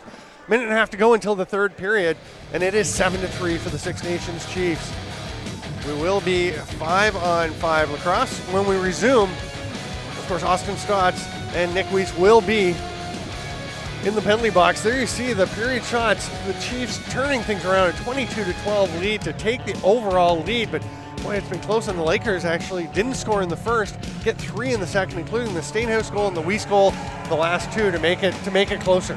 Yeah, absolutely. I mean, you look at the total shots though. Six Nations starting to close the gap, and a big reason why Six Nations isn't up more than just 7-3 right now is because of the play of Evan Kirk. Yes, he's been solid. We talk about the quality of shots, the quantity of shots. And you look at the 3 stars of the game graphic. Yeah, the there's Sullivan a good Pharmacy chance he 3 might be stars there. tonight, and I would have to lean towards Evan Kirk as one of them. I'd still go with Dylan Ward for number 1. Oh yeah, so many contenders for that possibility. We're going to take a look at the dates of the Mann Cup, and one of these teams will be here facing either the Victoria Shamrocks or the Maple Ridge Burrards, who lead 3-2. the Burrard Street Bullies. The Burrard Street Bullies, they are a big, tough team, and the Shamrocks, of course, have been to the last few Mann Cups, including winning last year. You can see it goes Friday, Saturday, day off on the Sunday, then Monday through Wednesday, day off on Thursday, Friday, Saturday again, starting on Friday, September the 9th. So book those dates. Tweet us photos where you're watching. We're going to see some here. I haven't seen it. I saw my sister sent one, and of course Swamper Power sent one. Yeah. I haven't seen the others. I was off talking to some people.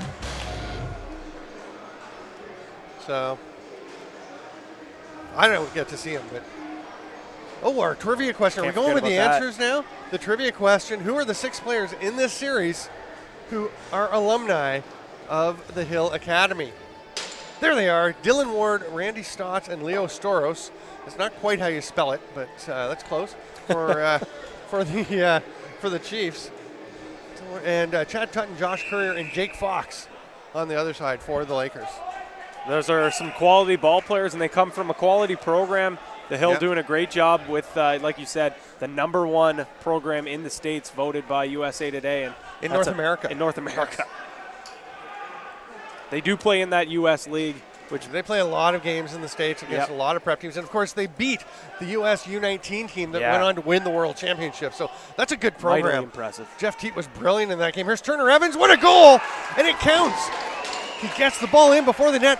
Last year, he scored the series-winning goal in the third period. This time, he gets one to get the Lakers going. We were talking in the intermission about how the first goal of this period is a huge one for whoever gets it. And it is Turner Evans and the Lakers. Massive, massive. It put some life into the cheering sections that the Lakers faithful came up here. And it's a great goal, just finding that middle. We talked about how they need to get to the middle to beat Dylan Ward, and that's exactly what Turner Evans does. Rewards his coaching staff, rewards himself saying by putting him into the game and finding himself on the score sheet. Face-off pops out. Brody Merrill tries to grab it, but Stephen Hoare is there to contest it. Zach Courier knocks it ahead to himself. Great little play, but he can't scoop that ball up. Eventually it's Withers. He goes to the net, tries to shovel it in, and almost succeeded. Courier cuts inside of Jeremy Thompson. Nice little play by Jeremy Thompson to get that ball. Wow, that is a terrific play by Thompson. A lot of good efforts, and the Chiefs wind up coming out with possession. Dane Smith gives it off to Roger Weiss. Weiss is looking for Manesh. He's going to go over to Dawson instead. Randy Stotts falls down in front. That shot bounces off the backboards, is snagged by Eric Schul.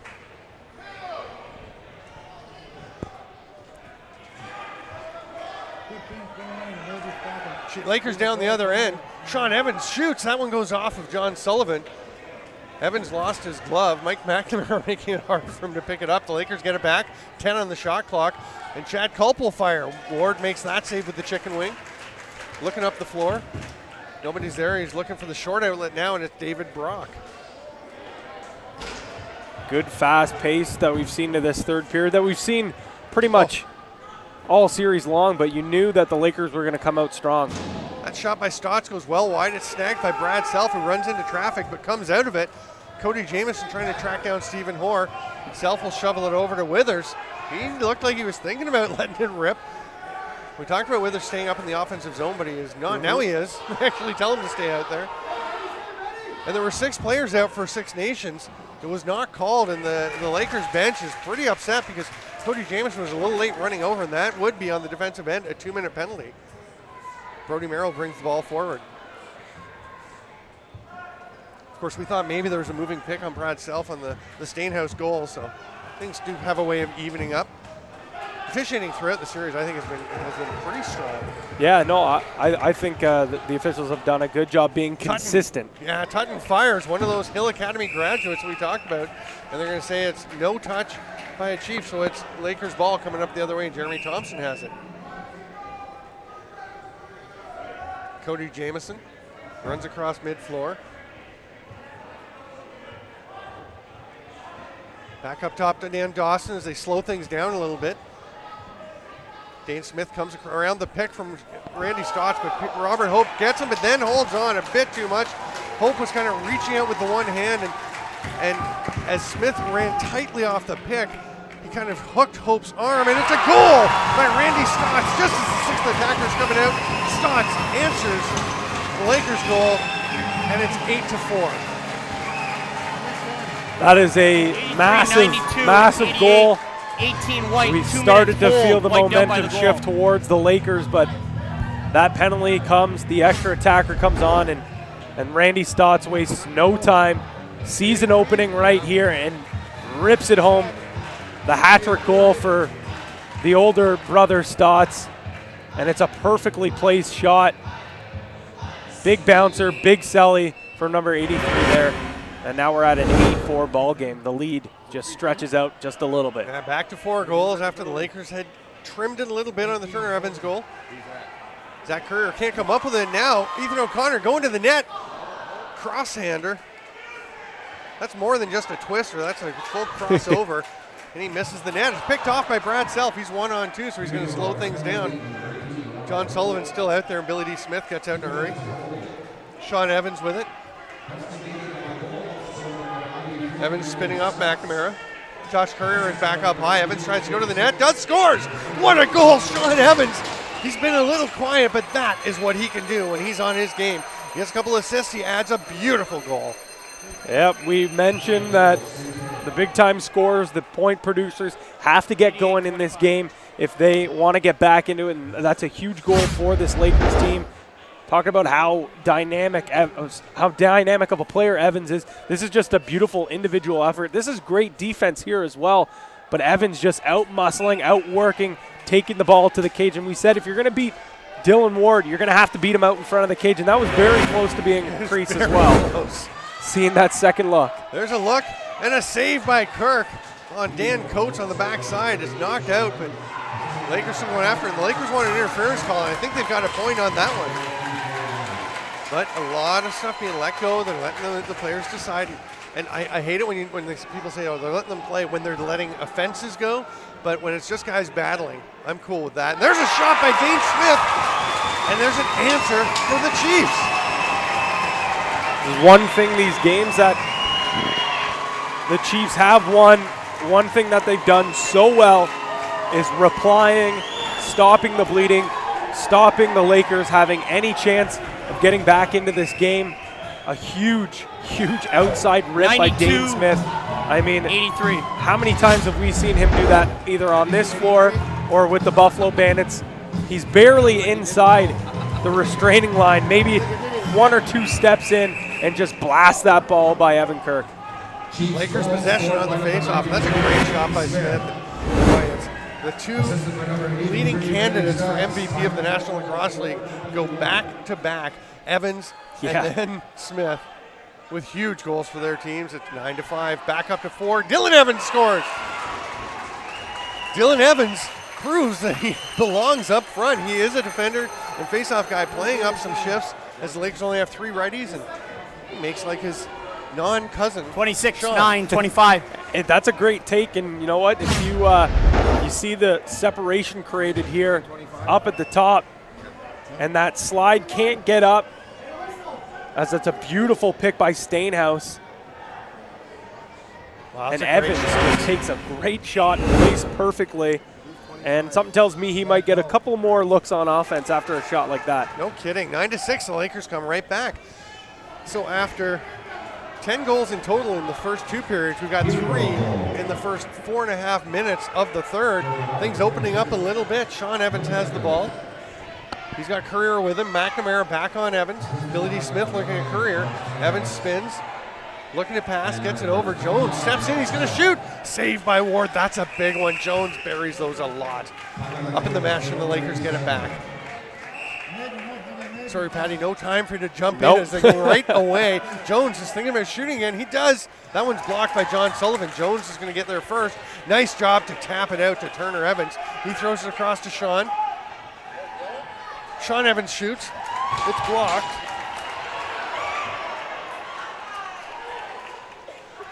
Turner Evans fighting away from Sid Smith, passes over to Sean Evans, shoots off by the foot of Dylan Ward.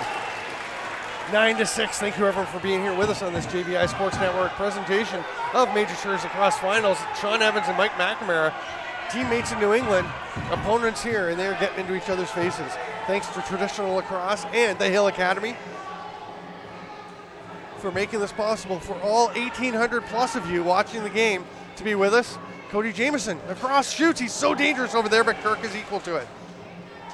Dane Smith has it. Fresh 30 for the Chiefs. Word from the President's Cup that the Brooklyn Merchants have beaten the Tyendinaga Thunderbirds. Merchants go on to the semifinals. That shot stopped by Kirk. Nice job by Zach Courier, I think it was, to get rid of that ball before he stepped in. It was Robert Hope getting rid of the ball before he stepped in the crease. Here's Stainhouse at the other end. Scott Self is up for an offensive shift, and Dylan Evans is out there. Pass across to Brad Self. There's a lot of defenders on the floor for the Lakers. Brad Self loses his stick, grabs it back, and the Chiefs are coming the other way. Brody Merrill sees a wall of white coming after him, led by Jake Withers, so he passes it off. Merrill will stay as Dane Smith goes down to Keogh. He had thoughts of heading to the net. Smith back over to Benesh. Withers picks him up. Knocks the ball loose. Benesh just kind of taps Evan Kirk, tries to stay up. Withers helps him up. And Zach Courier says, go ahead now, go back to your bench. That was a pretty friendly little interaction for a guy going in the crease and touching the goalie. He didn't, but Benesh clearly trying not. Yeah, he pulled up. Sean Evans with Josh Courier. There's some space for Tutton off the post. You can see Tutton wanted that one. He had Dylan Ward beat, his fellow. Looked like Hill Sullivan. Sullivan, I don't know if he tripped or if the pick bumped him off, but that allowed the free space for Tutton to take that open look. Stainhouse to Evans. McNamara back up on him. McNamara and Billy D. Smith on those guys all the time over on that far side. Jones was thinking about passing to Evans. Now he goes through to Vitarelli off the post. Back-to-back posts. It's going to be Lakers possession as it hits the ceiling. Wow. An inch and a half total the other way, and we could be 9-8 right here. The Lakers putting on some pressure, getting the better of the positional and possession play here. But boy, if you don't take advantage, the Chiefs can hurt you in a hurry going the other way. Lakers want to find the back of the net. Evans picks it up, McNamara on him, big pick by Stainhouse, who takes the pass, ducks down underneath, he's got a chance. Great job by Billy D. Smith on his brother-in-law, and a holding penalty to Billy D.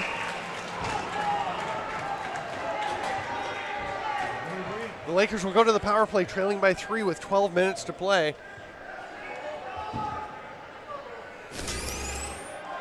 There's what's happening in the WLA. Again, the winner of that will head east to play the winner of this series in the Mann Cup starting September 9th.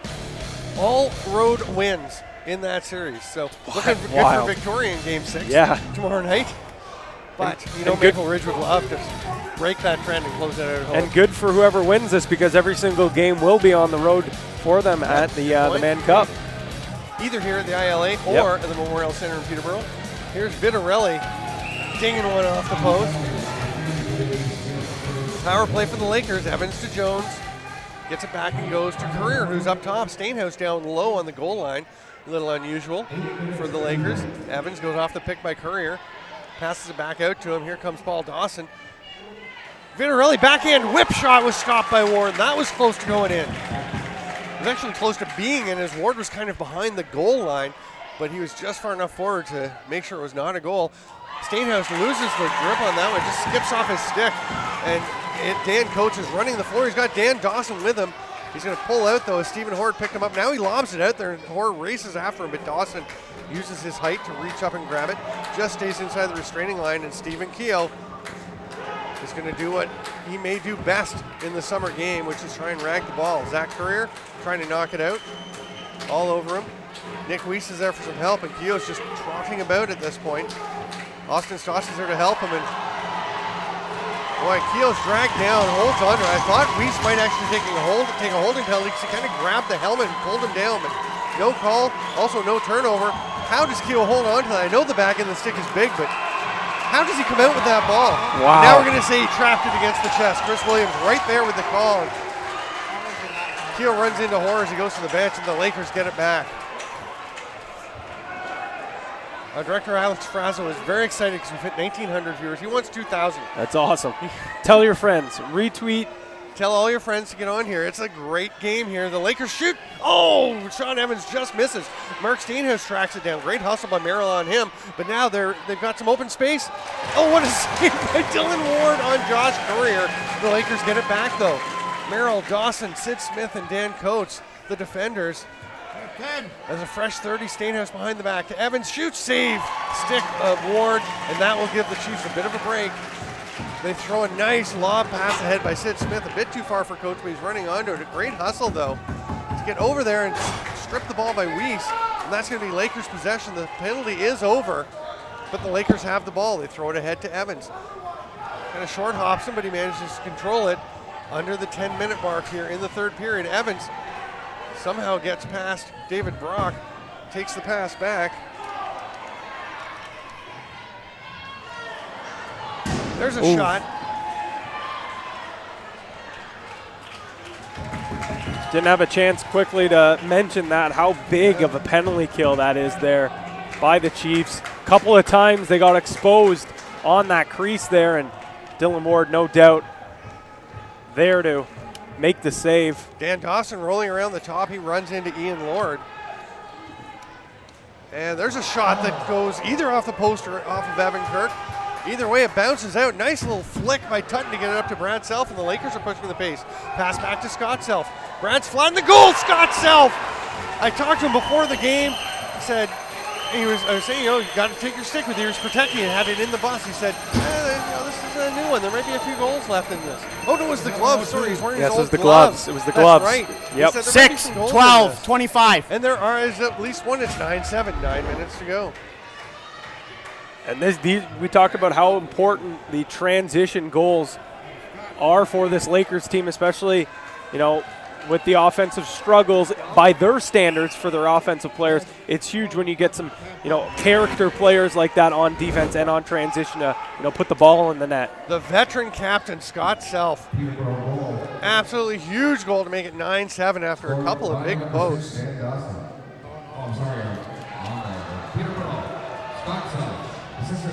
Brody Merrill with it, running over to the far side. Zach Courier pressing him. Cody Jamieson shoots. That one's just a little wide. It's going into the Lakers bench. Josh Courier was like, I didn't touch it when it was in the play. It was in the bench. It was close. Steenhouse carrying it up. Goes over to Culp. He's looking for a cutter. Ethan O'Connor way out on him. Vinarelli shoots, save, goes right back to him, but John Sullivan jumps in front.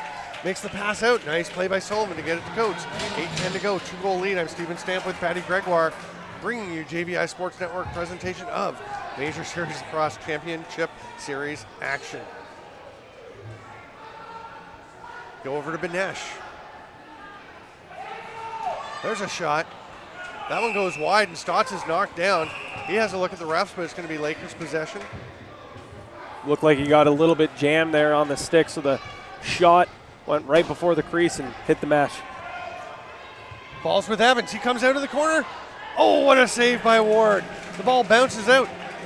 Nice work by Josh Courier to try and force David Brock into the crease, but a great job by Brock to stay out of it.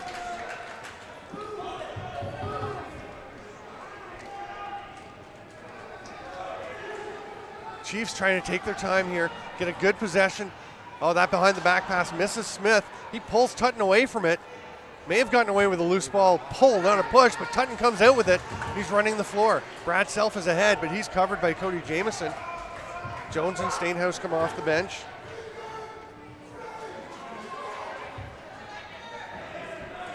Shot saved by Ward. Stainhouse almost had another one. It's picked up, thrown to Ethan O'Connor. Jeremy Thompson came up with that one, and now John Sullivan will run the ball. Gives it to Austin Stotts. It's 3-on-3. Stotts shoots, scores! 77 on 77. Stotts gets the shot away just before Zach Curran can check him. Kirk will have a word, but that is 10-7. That is a massive goal. Huge. We talk so much about how young this kid is, how he plays like a veteran. He loves to score. 77, 23, boy, and oh boy, Thompson. is that not a shift of momentum. Hits the pipe, comes out the other way, and the kid buries arguably one of the biggest goals of his young lacrosse career. And look at him, he's so excited on the bench. He's still shaking his head. He is so fired up, and he's done this all series long. He's done it in his junior career, and boy, the kid is clutch. Big win off the faceoff for Jeremy Thompson. Stephen Keel picks it up. Brody Merrill with the pass over to Dan Dawson. Merrill's going to stay and play offense. It's 10-7. The Lakers need to come back if they want to avoid Game 7. And there's a pass to Dawson, doesn't get through. Hoare has it. The Chiefs, of course, just want to get to the last game. And how much momentum would they have with 3 straight wins to come back from the 3-0 deficit? Brad Self shoots. Oh, what a save! Arm save by Dylan Ward. We talked about how he's great with that right arm, getting it down low. And he gets that one knocked aside. It's 10-7 with exactly 6 minutes to go. Dane Smith slowing things down a bit. The drum is pounding. Stott, ball up top.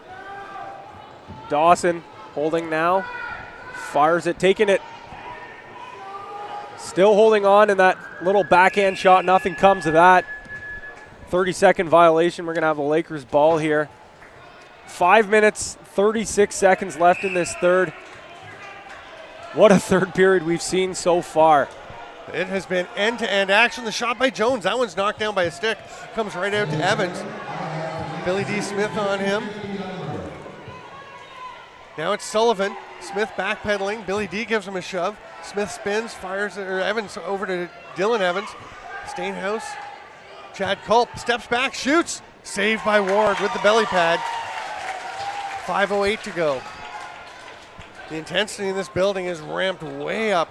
Thank you so much for being with us. I'm Stephen Stamp with Pat Gregoire, and JVI Sports Network is thrilled to be bringing you the 2016 Major Series Lacrosse Championship Finals.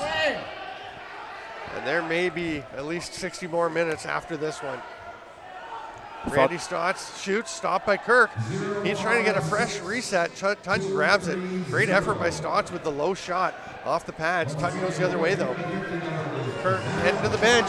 Tutton shoots, save. Comes back out to him. He can't pick it up. He's knocked down. The Lakers want a call after Paul Dawson ran down Tutton, but just kind of ran over him. Dan Dawson. And the Lakers had a lot of players on the floor defensively. And Dan Dawson just looks to the refs with his arms out. It was pretty close to too many, which would have been a devastating penalty here late in the game. Not a penalty shot because it's not in the final 2 minutes. That shot by Smith bounces well wide.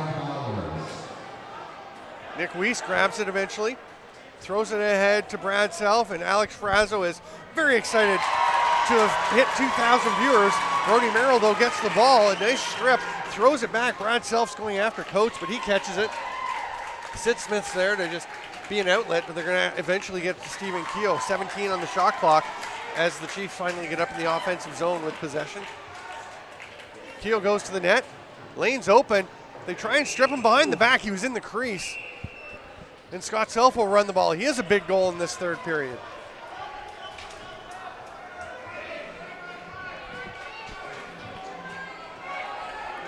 Remember, if you would like to be interested, if you're interested or if you know someone who would like to be a sponsor for what is looking very likely for to be a Game 7, let us know. Get in touch. Direct tweet tweet me at the Major Series Lacrosse Twitter account. Send me an email, stampblacks@hotmail.com. We'll get you hooked up. There's a shot by Josh Courier that just didn't slip underneath the foot of Dylan Ward. Thanks to tonight's sponsors, the Hill Academy and Traditional Lacrosse. And remember, shortly we will be selecting the Sullivan's IDA Pharmacy 3 stars of the evening.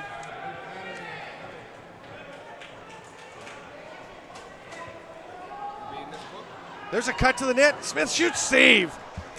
Evan Kirk makes the stop and runs to the bench.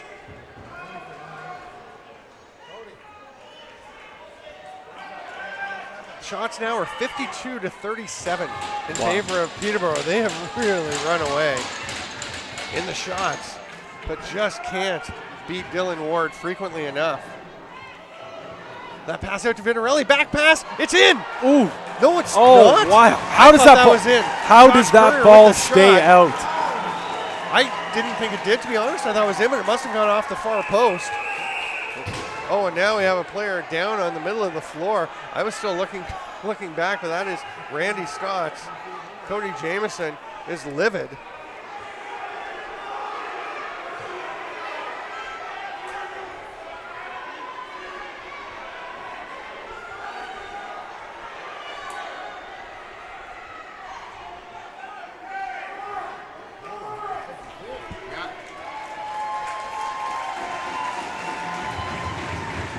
Referee still talking at center, trying to figure out what's going on. We'll take a look at this replay here.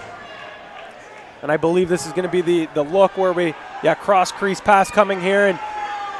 And if we can get it in a little closer from that angle, I don't know if we're going to be able to tell. That's mightily close.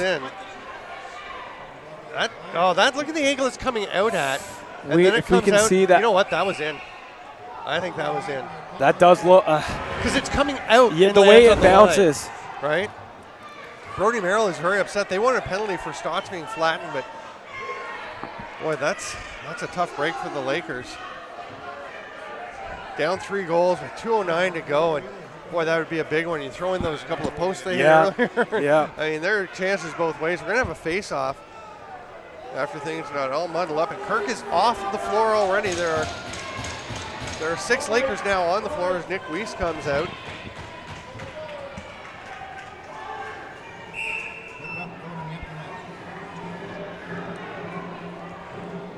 Big battle along the boards. Withers pulls out with it. It drops in behind, and he kind of checks his own man there as Zach Courier was picking it up. Oh! And then Jeremy Thompson flattens Courier. Brad Self bumps Thompson. Thompson takes a swing at Self. Now Thompson high sticks Evans, who was coming to meet him. Evans is going after Jeremy Thompson, and Thompson met him in the face with his stick. Those two are tussling. Nick Weiss and Brody Merrill holding each other. Corey Vinarelli having some words with Billy D. Smith. And Paul Dawson going after Mark Stainhouse. He's grabbed by Chris Williams. Thompson and Evans will clearly go to the box here. Oh, Thompson's heading for the bench, as is Evans. They might be being sent to the dressing room. There's Stainhouse and Dawson chatting. That's Chris Williams pulling him away again. Billy D. Smith with some words for the Lakers, and they're each on their own side of the center floor now.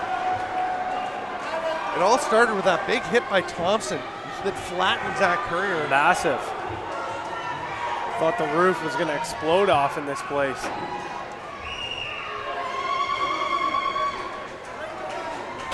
Once again, the officials are going to discuss. It seems like they've been doing a lot of chatting tonight. We'll see this replay on this hit. Courier's going to give the ball up. This is late, and I don't know how that's not a penalty. I mean, that's an interference penalty. That's 4 or 5 steps after he's gotten rid of the ball, and Thompson just flattens him. And, the penalty not being called is what does tend to lead to a lot of stuff after. We got 74, 5 minutes, unnecessary roughness. That'll have to go on the board, Jonas. Okay. We got 88-2 for unnecessary roughness, 88 white, 2. Okay. And 21 white's got a 10-minute misconduct. Okay. So you heard it there. Yeah. Jeremy Thompson gets the 5. So they did. I don't know if they called it for that or for this one where Evans is coming after. You got all that, Jonas? So 5 on one side, 2 on the other. White. Evans gets 2 for coming into the play and going after Thompson, and Chad Culp with a 10-minute misconduct. So both of them are going to. Yeah, it's really not going to matter unless we go to overtime, because it will be 4-on-4 lacrosse for 2 minutes, and there's only 1:46 to play.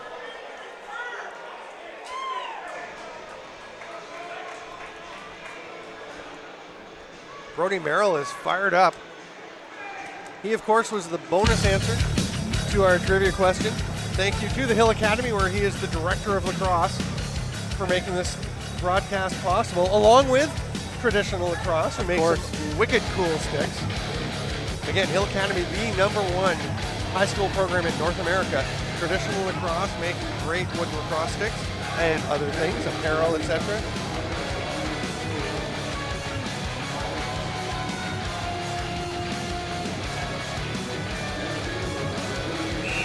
Here we go. Lakers 5-on-4 because they have the goalie pulled. Jones has it up top. Stainhouse down to Courier. Evans is in the box. That's where it really hurts the Lakers. Jones shoots. Ward just gets enough of it. Ward's going to leave it sit. They do have to try to advance the ball at some point. And Dan Dawson will come pick it up. No, he's going to miss it. He pretends he picked it up. And Adam Jones will just go and try and touch the ball. Dan Dawson avoiding him. Jones touches it. And that will force the play to continue. Now, you can tell, if you're a referee, you can tell the team they need to try and advance the ball. But the Chiefs happy to let the clock sit for as long as possible. Dan Dawson has it. It's an empty net. Scott Self is playing net. He's going to throw it over to Roger Weiss. The Chiefs aren't worried about scoring. They're just going to run in behind. The 30-second clock has 18 to go on it. And we are going to have a Game 7 unless something very strange happens. That ball's picked off by Brad Self. He's going to throw it down. It's too high for Nick Weiss. Gets away from him. Brody Merrill gets it. Merrill is looking back into his own end. Throws it to Billy D. Smith. Merrill is all over Brad Self. Just trying to run him into the ground. Grabs him by the face mask. Merrill is fired up. Throws a punch. We'll see what the penalties are. Self ran over and looks like he did throw a bit of a hit on him. They were talking before as well, so. Yeah, this isn't just from this play. This is definitely built up from a couple of plays as well. And Self is upset now. Merrill's getting tossed from the game. No surprise there. 37.2 seconds to go, and it is 10-7 for the Chiefs. We'll see if Self gets a penalty, or I don't think he will, because he was really not doing much.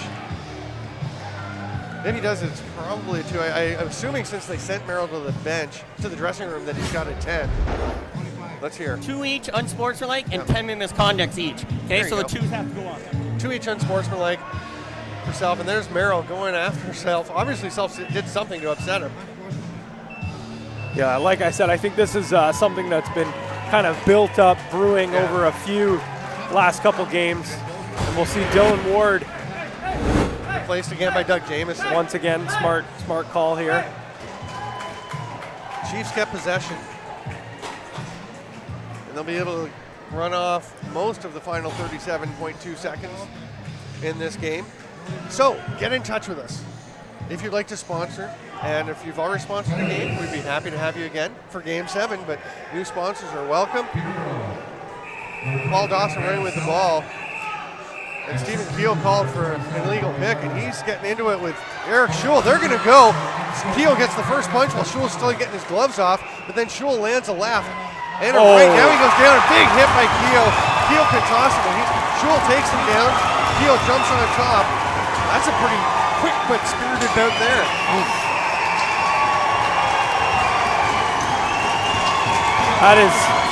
That one punch he landed was an absolute bomb from Keogh. Earlier on in the series, I did say when he was mixing it up, he can definitely chuck fist, and we just saw that right there. Tip of the cap for Schul for taking that punch and sticking in that fight, but boy, oh boy, spirited bout nonetheless. Schul got the early shots. Keogh threw, as we said, threw the first punch but missed, and Schul is getting his gloves off and then landed the left. And very interesting to see Cody Jamieson immediately yelling, they've got his gloves, because Stephen Keogh's gloves, the fight was right over by their bench. Yep. They somehow wound up in the Peterborough bench. that happens sometimes. They just grew legs. And Dan Dawson ran over to get them back. Okay, so 34. 34, 5-minute fight and a GM 0. 28, 5 for fight and a GM 0. There you go. 5-minute fighting majors, and of course the misconduct to go with them. See this Here's again. it starting, Both buckets come off, and that's when they square up, and Keogh just misses that punch. You see 1-2 there, and just as that one punch there, we just missed it off screen, but I mean, like I said, big shot by like Keogh, I said, though. Here we go. We'll probably see it right here. No, we won't. Anyways, but yeah, So the we gotta fact put that everything the back, fact like, that we gotta- Shule so was we gotta able go to to 37.4 get back up seconds after on that the clock. punch is And Gotta stay add mightily 6 seconds to impressive. everything. Very 6 impressive. seconds We're going to has have 31.4 seconds left. It's pretty much academic at this point. The Chiefs will win this game, barring a complete miracle. And here's some more of the fight. we'll see him There's the tag punch him by right there Keogh, and Shule gets back up and eats a 1 or 2 more there. Like I said, and then takes Keogh down. That was pretty impressive too. That he, had the wherewithal after absorbing those punches to you to know make what? that tackle. Like I said, Keogh's one tough customer. Might be short in stature, but boy, is he strong. Scott Self there, the captain.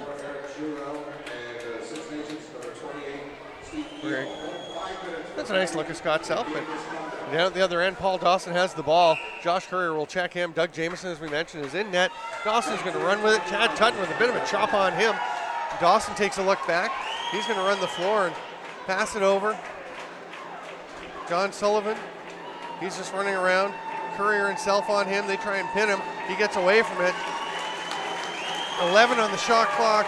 About a 7-second difference. Sullivan, nice little moves. He's going to just fling it down the floor. With 10 seconds left in the game, we are going to a 7th game. Let us know if you'd like to sponsor. And for everyone, watch the game Saturday at 8 p.m. I am certain, I'm confident we will be bringing you that game here on JVI Sports Network. We will be having the Sullivan's IDA Pharmacy 3 stars of the game. After the game, stick with us for that. But right now, Sean Evans is having some words. Corey Vitarelli grabs him to pull him back. And we're going to have a game 7. Austin Stotts is giving a little victory sign to the Lakers.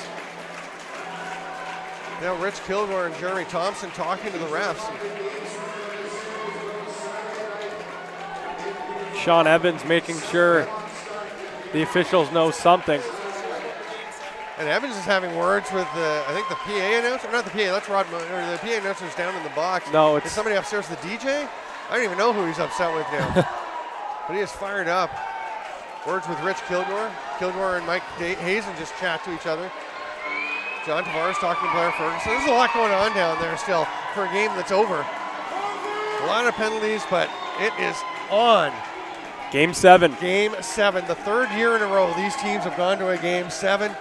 Again, the last 2 years ago, the Chiefs won it in Peterborough after the Lakers led in the 3rd period. A huge comeback, a bit of a collapse by the Lakers. The Chiefs come back and win it, go on to win the Mann Cup. Last year, the Lakers on the road. Turner Evans with the goal in the 3rd period for a 6-5 win in Game 7. And the Lakers win. They go on to play in the Mann Cup. They didn't win it in Victoria. And then this year, we will have it again. Our 3 stars, our 3rd star of the game, Randy Stotts. What a game he had with the hat trick. He adds an assist, and he was just dynamite all night long. Yeah, he sure was. I mean, we have talked about Austin Stotts throughout the series because he's the youngster. So much skill, so much poise for an 18-year-old. But Randy Stotts reminding us, hey, I'm a good ball player too. And boy, did he show up tonight. 3 huge goals. Dan Dawson, our 2nd star, he 5 assists. The guy was, a quarterback out there really running the offense as he normally does. But boy, he had this offense clicking tonight. And our Sullivan's IDA Pharmacy 1st star, I don't think there's much question about it. In the 10-7 win, Dylan Ward with 46 saves. Many of them spectacular. We talked about how earlier in the 8-1 game he was great, but the Lakers weren't shooting as well. Yep. This game, they were shooting pretty well right from the start, and he was just making stops. He was great in that game. He may have even been better in this game, giving up 7 goals than the game where he gave up 1. Yeah, Brilliant. it's actually quite remarkable how well Dylan Ward has played. It shouldn't come as a surprise because he is one of the greatest goalies in the game, in the world. But boy, like we keep saying, it wasn't just the quantity of shots, it's the quality. It was unbelievable. Schul and Keel finish it up with a tilt. There will be lots of intensity, lots on the line Saturday night at 8 p.m. from the Peterborough Memorial Center. We will see you then. I'm Stephen Stanford, Patty Gregoire, and the rest of the JVI Sports Network crew. Thank you to Sullivan's IDA Pharmacy, to the Hill Academy, and to Traditional Lacrosse for making it possible. Have a great night, everybody. You have to be here Saturday. Really, you have to. We'll see you then.